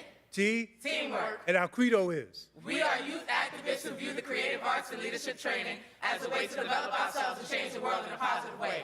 We believe that we must be the message that we bring through hard work, focus, discipline, unity, and the principles of SOS. Safe space, outstanding effort, and service to our family, friends, and community.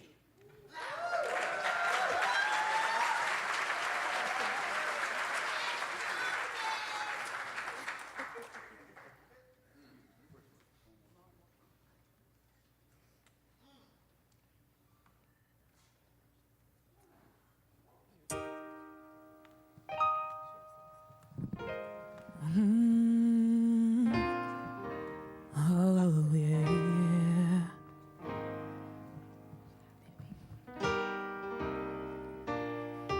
It's no long walk to freedom. I used to ask the question, when will we be free? All free. But freedom is no destination to be reached. Eventually, so don't give me life or liberty. I've already got my own as I continue the journey home. It's no long walk to freedom.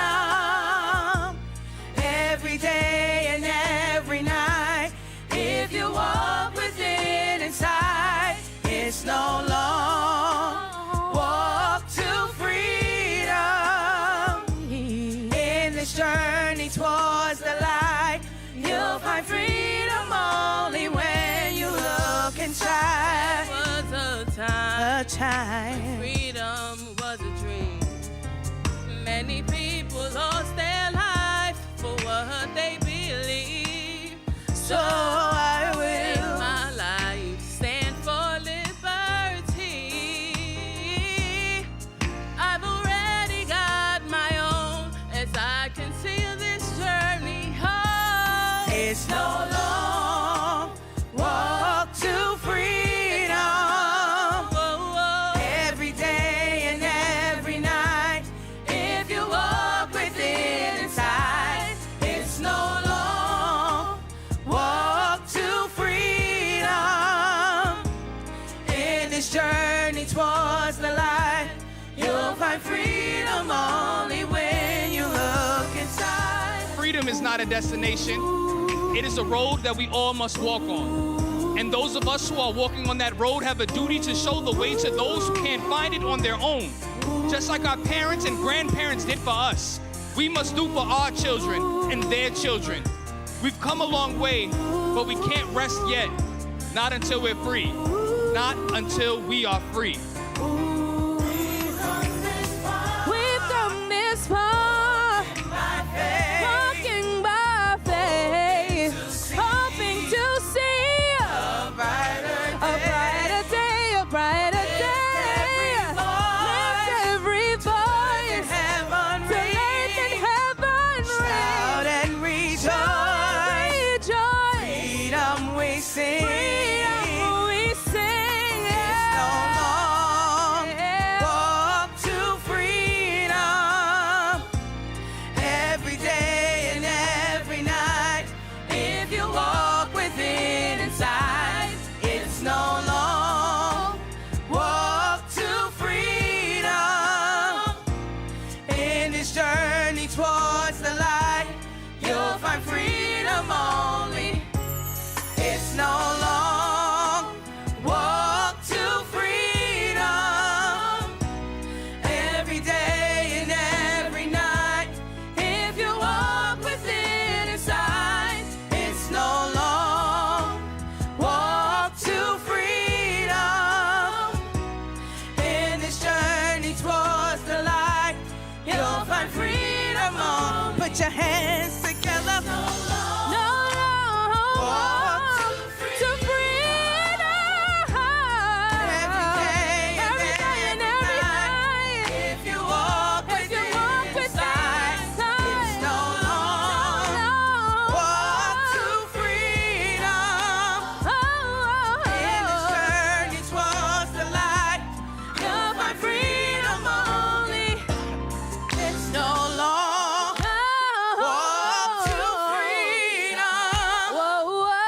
Every day and every night, if you walk within inside, you gotta believe it. Walk to freedom. In this journey towards the light, you'll find freedom only. It's no long walk to freedom.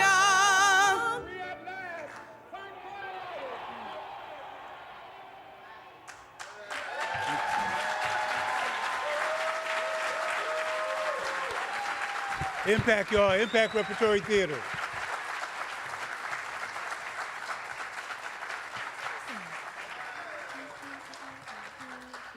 Family, please help me bring with love and with support and with power and with light, Sister Dequi.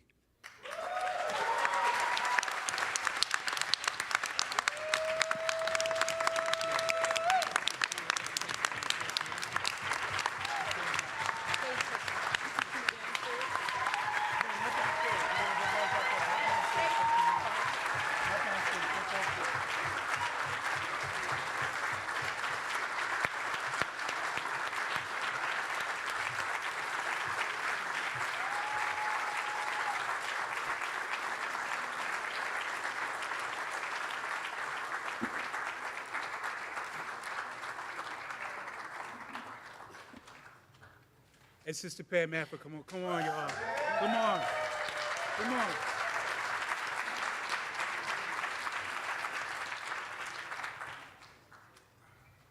Thank you, Impact. I always love hearing your Impact perform. They're such beautiful young people doing the work with the art and the activism. I want to first say Assalamu alaikum. And greetings to everyone. Thank you for being here. I asked Pam to come here to stand beside my side because Pam has been there by my side when Herman passed. Herman Ferguson, Baba Herman Ferguson. When Mama Yalua Ferguson passed.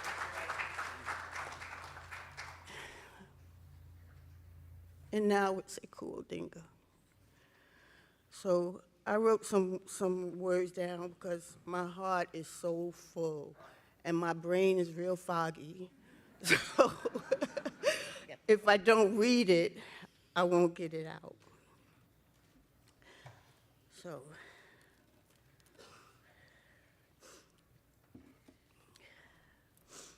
and just excuse me, because I'm going to work really hard to get the words out without getting choked up.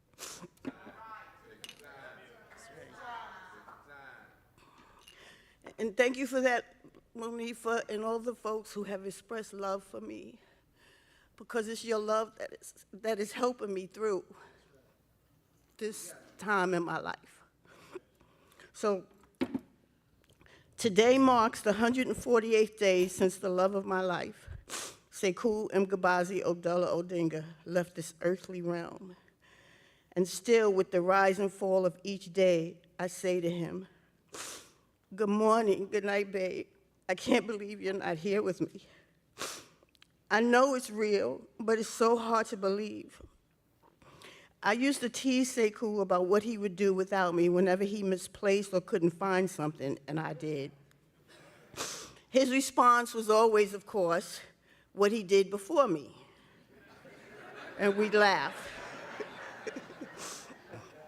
Well, the tables are now turned, and I'm the one living with that question. In the months that he's been gone, I have very much felt like the title of Winnie Mandela's memoir. Part of my soul went with him. So many parts of my life went with Sekou. The soothing melodic call to prayer on his phone several times a day, the sound of his voice filling up the house, tripping over his big shoes in the hallway, the turn of his key in the door, sitting on the couch watching a movie and him telling me to stop asking so many questions and just watch the movie. The playful banter on our Spirit of Mandela Zoom meetings, watching him softly twirl the hairs of his beard as he sat quietly, or me, him, and Sundiata just hanging out. Before Sekou, I never imagined myself remarried. With him, I never imagined myself not married. But here I am, grappling with a million fragmented parts of my life without him. To say I'm devastated, heartbroken, and weary of stepping out into the world without him by my side is an understatement. Just as disappointing and hurtful has been the disrespect, betrayal, and disregard I have experienced by those who surprised me, would surprise some of you, and who Sekou would not tolerate were he here. Through it all, I have found myself holding tight to my grandmother's words to always look for the silver lining behind every cloud. My silver lining is the nearly 15 years, 9.5 on the outside, that I shared with Sekou Odinga, my rock, my calm in the storm of life, the way our lives complemented, sheltered, and balanced each other, and the promises that we made that our marriage would be our last and we'd spend the rest of our lives together. Sekou kept that promise until that unimaginable morning of Friday, January 12th, when he took his last breath. This journey that I now found myself in is by far one of the hardest transitions life has ever thrown my way. But as I told him, I'm going to be okay. Thankfully, I am not alone, and I have been able to lean into the support, listening ear, and love so many of you provide. Your support has been crucial to nourishing and affirming my emotional, mental, and spiritual health, and has gotten me through many a sleepless night. Like the night I called Sister Taisha, who consoled and prayed with me and for me, and then shared that grief is love with nowhere to go. I felt the truth of those words so profoundly. My love for Sekou has nowhere to go right now. I have nowhere to go to silence, to quiet the deafening silence that pervades his physical absence from our home. Nowhere to go to fill the empty loneliness or hollow pit that lives in my stomach, and no words to adequately express my sorrow.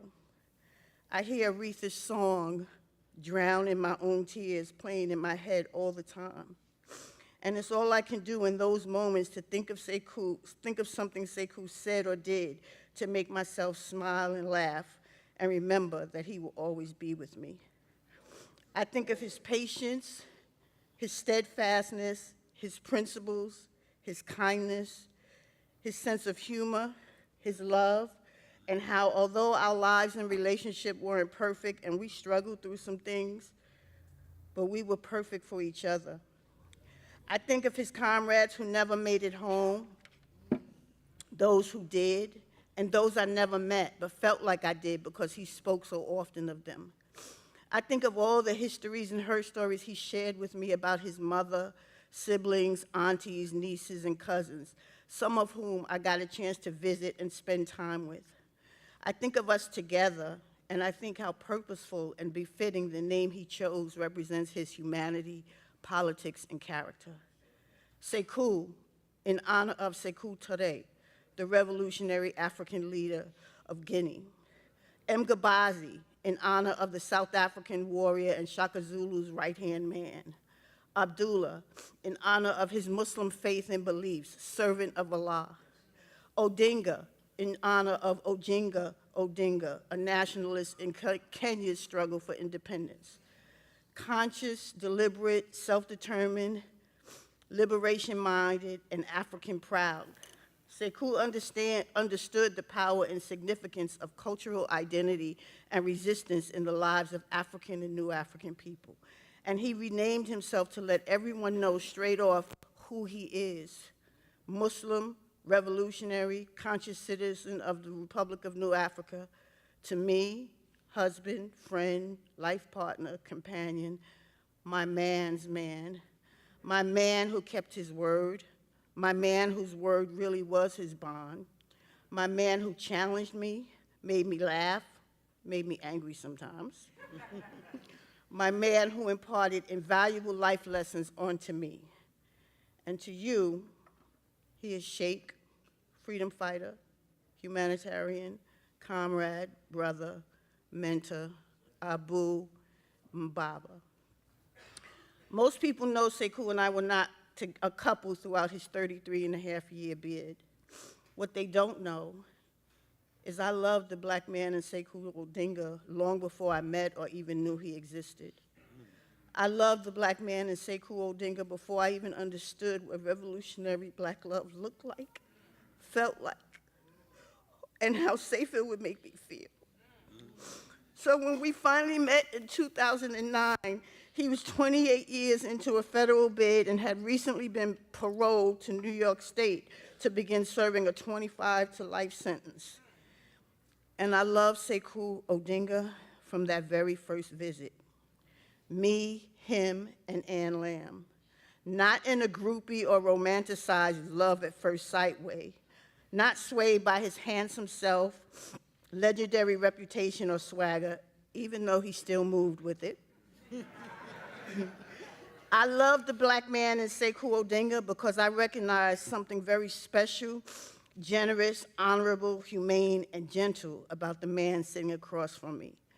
And that love grew into a heart-to-heart, mind-to-mind, soul to soul, politics to politics relationship over conversations in the prison visiting room, the Shawanka yard, in telephone and long letters. He stopped writing once he came home because he said he didn't need to write anymore because he was home. As Asada said, a wall really is just a wall.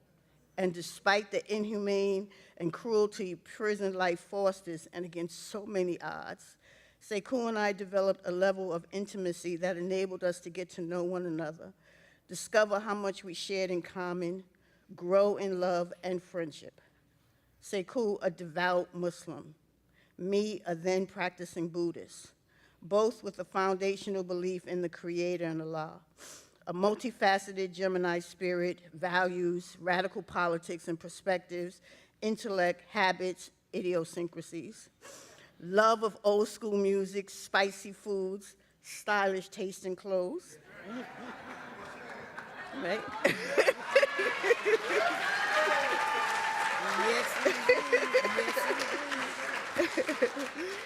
I'm wearing some brown because that's his favorite color, so that's why I have on brown, right? And the love that he and the Temptations sang, and he ended all his letters and phone calls with, that, quote, grows and grows, and where it will stop, nobody knows. I never loved a man like I love Sekou Odinga. And I remember him laughing at himself for becoming one of those telephone junkies he always teased brothers about, because on weekends we didn't visit, we'd spend most of Saturday and Sunday morning on the phone. And I think out of love and respect for him, the brothers allowed him that grace. Right, Sekou?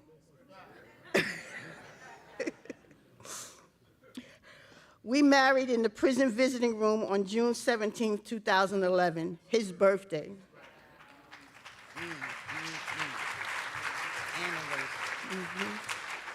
At a time when most people believed he would never come home and was not even eligible for parole until 2033. But we believed in the power of faith, prayer, and the persistence of our work. And on November 25th, 2014, Sekou walked out of Clinton Correctional Facility, and from that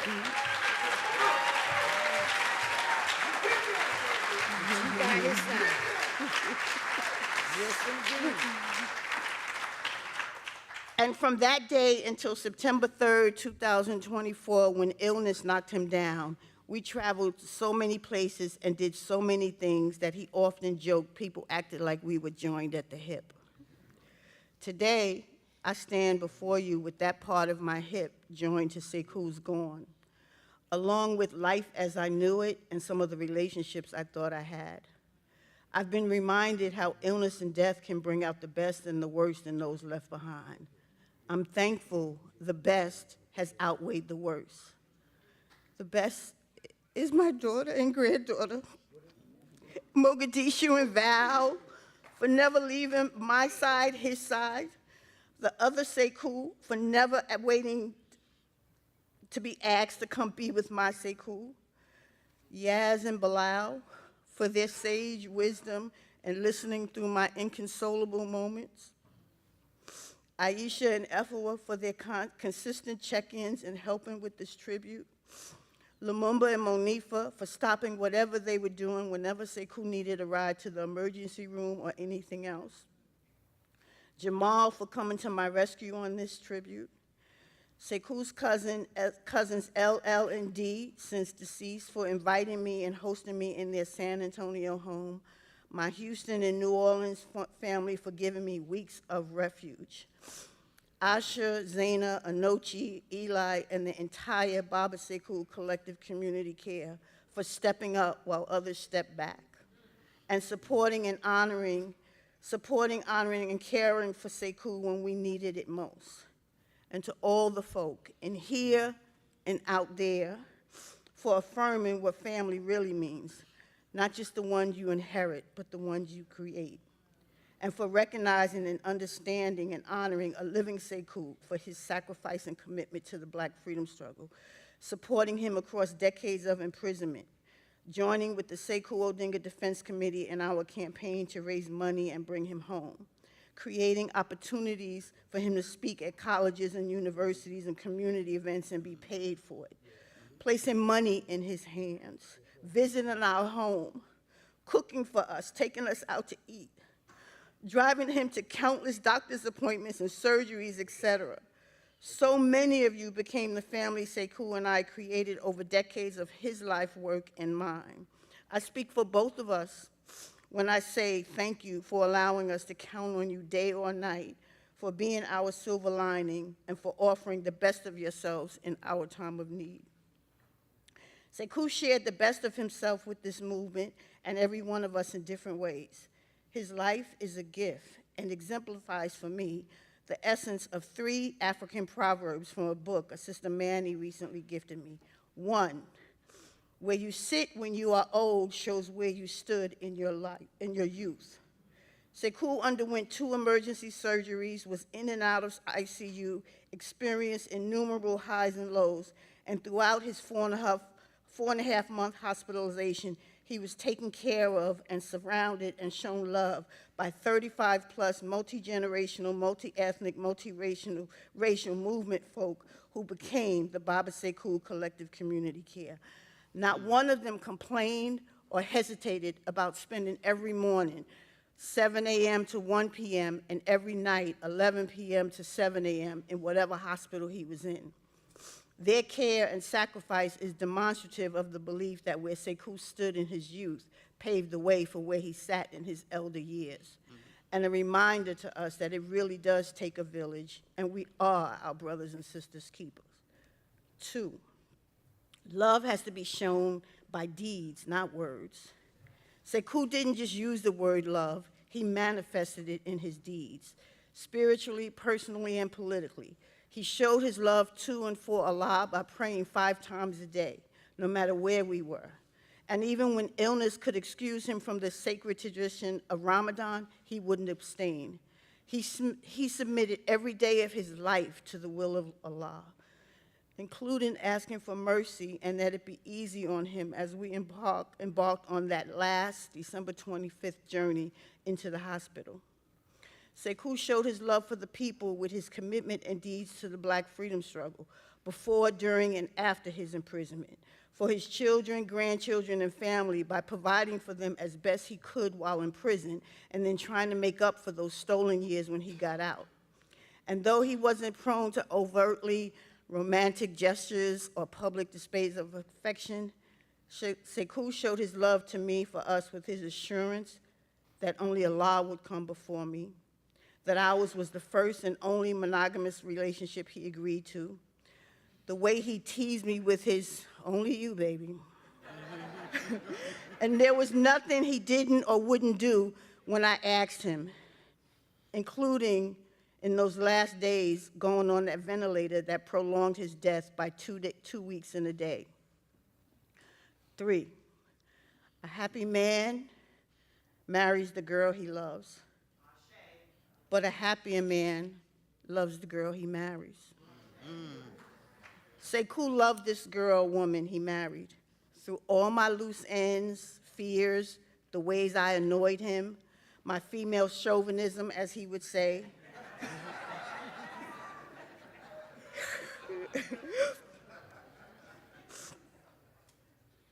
And he etched the lyrics of a Smokey Robinson song, one of his favorite singer-songwriters. Nothing means more to the woman than a love that she can count on. He etched that into my heart. That's the love he held me down with, that I could count on and feel protected by. I miss the warmth and security of his love. I miss him, and I miss my life with him. At the same time, I feel privileged and blessed that he and I experienced that kind of love together. I thank you, Sekou Odinga, for the love we share. In closing, as we all move forward from the celebration of Sekou's life and legacy, let us think about the kind of love we are manifesting. If it's love for the people and a belief like Sekou Odinga that we have a right and a duty to resist, then get involved in the organizational structure, Spirit of Mandela, Northeast Political Prisoner Coalition, Malcolm X Grassroots, Republic of New Africa, or any other whose principles, platform, and values align with yours. As Sekou so often said, that is the best way to honor the life and legacy of someone who dedicated their life to struggle that you love or are inspired by. In as much as I am overwhelmed with grief right now, I know I still have a responsibility to not only honor my husband's life and legacy by carrying on his work, but my own as well, and in due time I will. For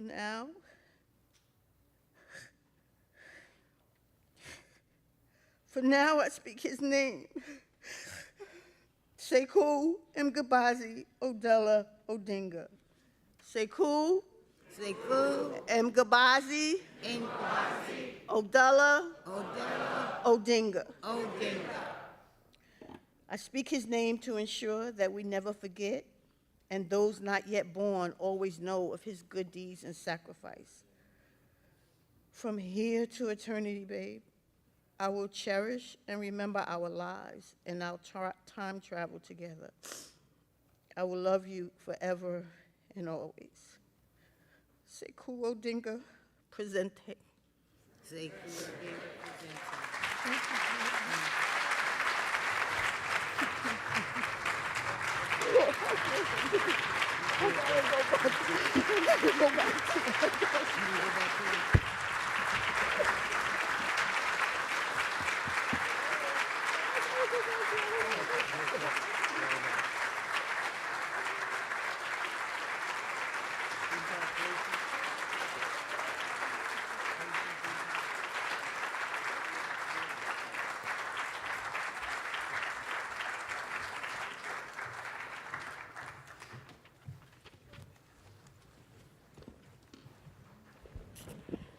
Okay, Impact is coming to do one more number, but before that happens, I want to read gratitude and acknowledgements.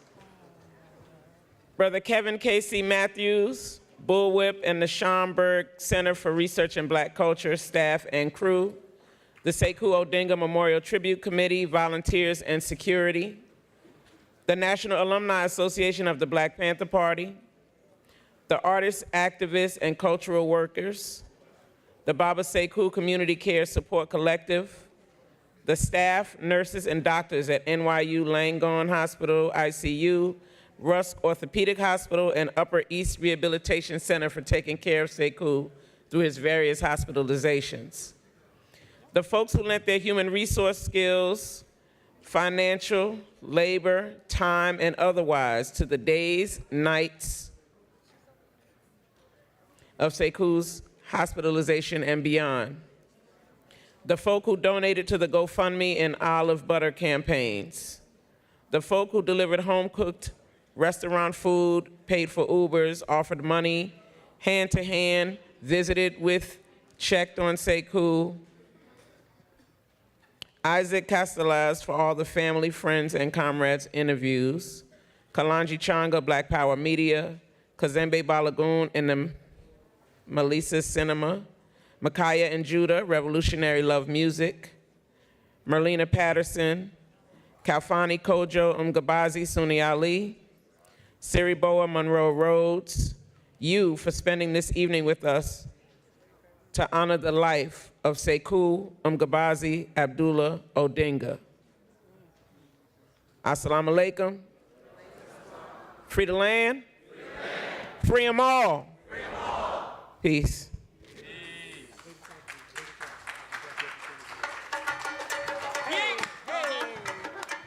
Turn it up. Politix.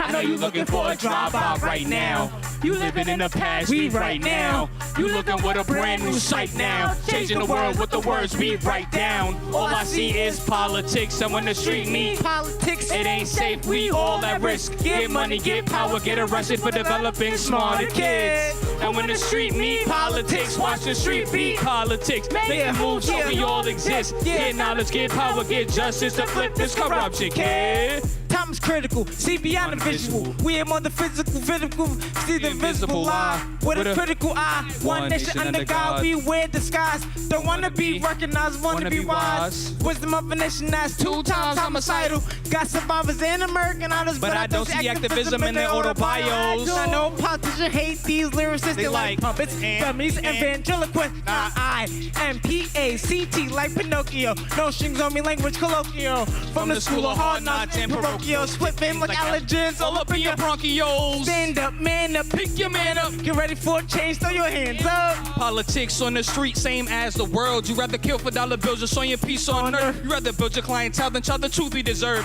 You rather cheat your oil like crack, the street words. Be on yellow alert. When my mom sees red, change the sand the same color while her son lies dead. Is that really what oil is worth? The dead weight of my brother while the government be thugging the world? We defend the propaganda while the politicians chill. What's the price of oil rises and their pockets get filled? Forget the innocent children getting bombed in the dark. Like you forgot the ghetto kids in ghettos getting shot by the cops on the block. And the Crips and Bloods is the same gang mentality. Let's get rid of these thugs now. We can't change the world with a song, but as we change the world, watch the world sing along. Come on. All I see is politics on the street meet. It ain't safe, we all at risk. Get money, get power, get arrested, get developing smarter kids. And when the street meet politics, watch the street beat politics. Make it move so we all exist. Get knowledge, get power, get justice, and flip this corruption, kid. Politics will get you 15 for feeding your family. If you from where I'm from, I know you understand. Politics got my stomach growling, doing foul things late night when I'm out trying to find me a fiend. Now what I look like? Asking for handouts? Especially when the crack in the gun stays stashed in my man house. I'm looking at my father like he's not a real man. Like the family being broke was a part of the plan. Ain't no justice in this world for us. It's just us. And when the revolution comes, we recruit street soldiers, so don't get in between. Why? I'm something like a general going against the war. The machine, Black Panther, means dog passion, ready for war. Call me the notorious hip-hop Shakur. Ready to die while I'm rhyming it forward. All eyes on me every time that I talk. It's like I never leave the government alone with my truth until we all wearing hoodies that are bulletproof. What? Every bullet in my hood is proof. They got us begging for handcuffs. I got my hands up, don't shoot. Hands up like I'm praying to God. Keep me alive no matter what color you are. I spit politics like Nas, Kevlar. I can't breathe enough, it's too far. Tough like 2 cars making an impact. Check this, I ain't interested in political correctness. Pale faces, the rabbits, the redskin, reckless. Rip straight, screw for my roots and rape my heritage. Immigrants in our home more illegal than heroin. No employment for our homeless veterans. Overseas turning refugees into terrorists. What's so terrifying is I love being American. Damn, that's politics. Politics. Damn, that's politics. Politics. So everybody just clap, clap, clap to this. Everybody, body clap to this. Impact, come on. Clap, clap, clap to this. Everybody, body clap to this. Dance, dance, do that dance. Everybody, body do that dance. Dance, dance, do that dance. Everybody, body do that dance. Oh, come on. Dance, dance, do that dance. Everybody, body do that dance.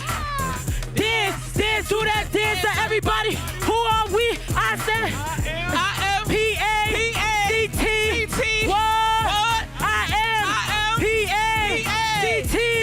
What? I-M-P-A-C-T. What? I-M-P-A-C-T.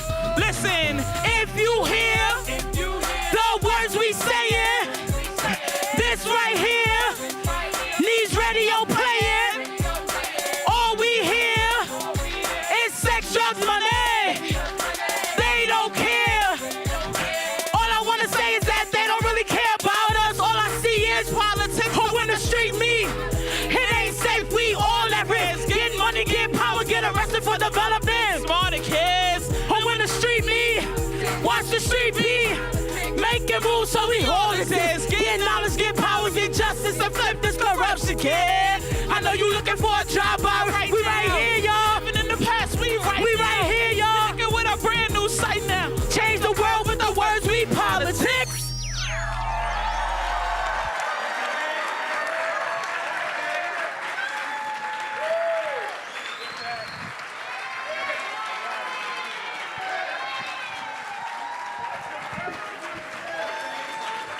Thank you. So as we're leaving, we're going to play the Be Sekou video. And we need to clear the house quickly and quietly. Do we know the reception? Okay. And thank you so much, everybody. Peace, love. Be Sekou. Be Sekou. Be Sekou. Yeah, Uncle Jamal. I told him. This Uncle Jamal. They have some. There's more.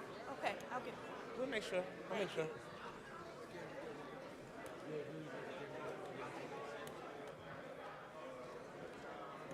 Nowhere without my food. Go home, but you know. Yeah, exactly. Y'all know the rest.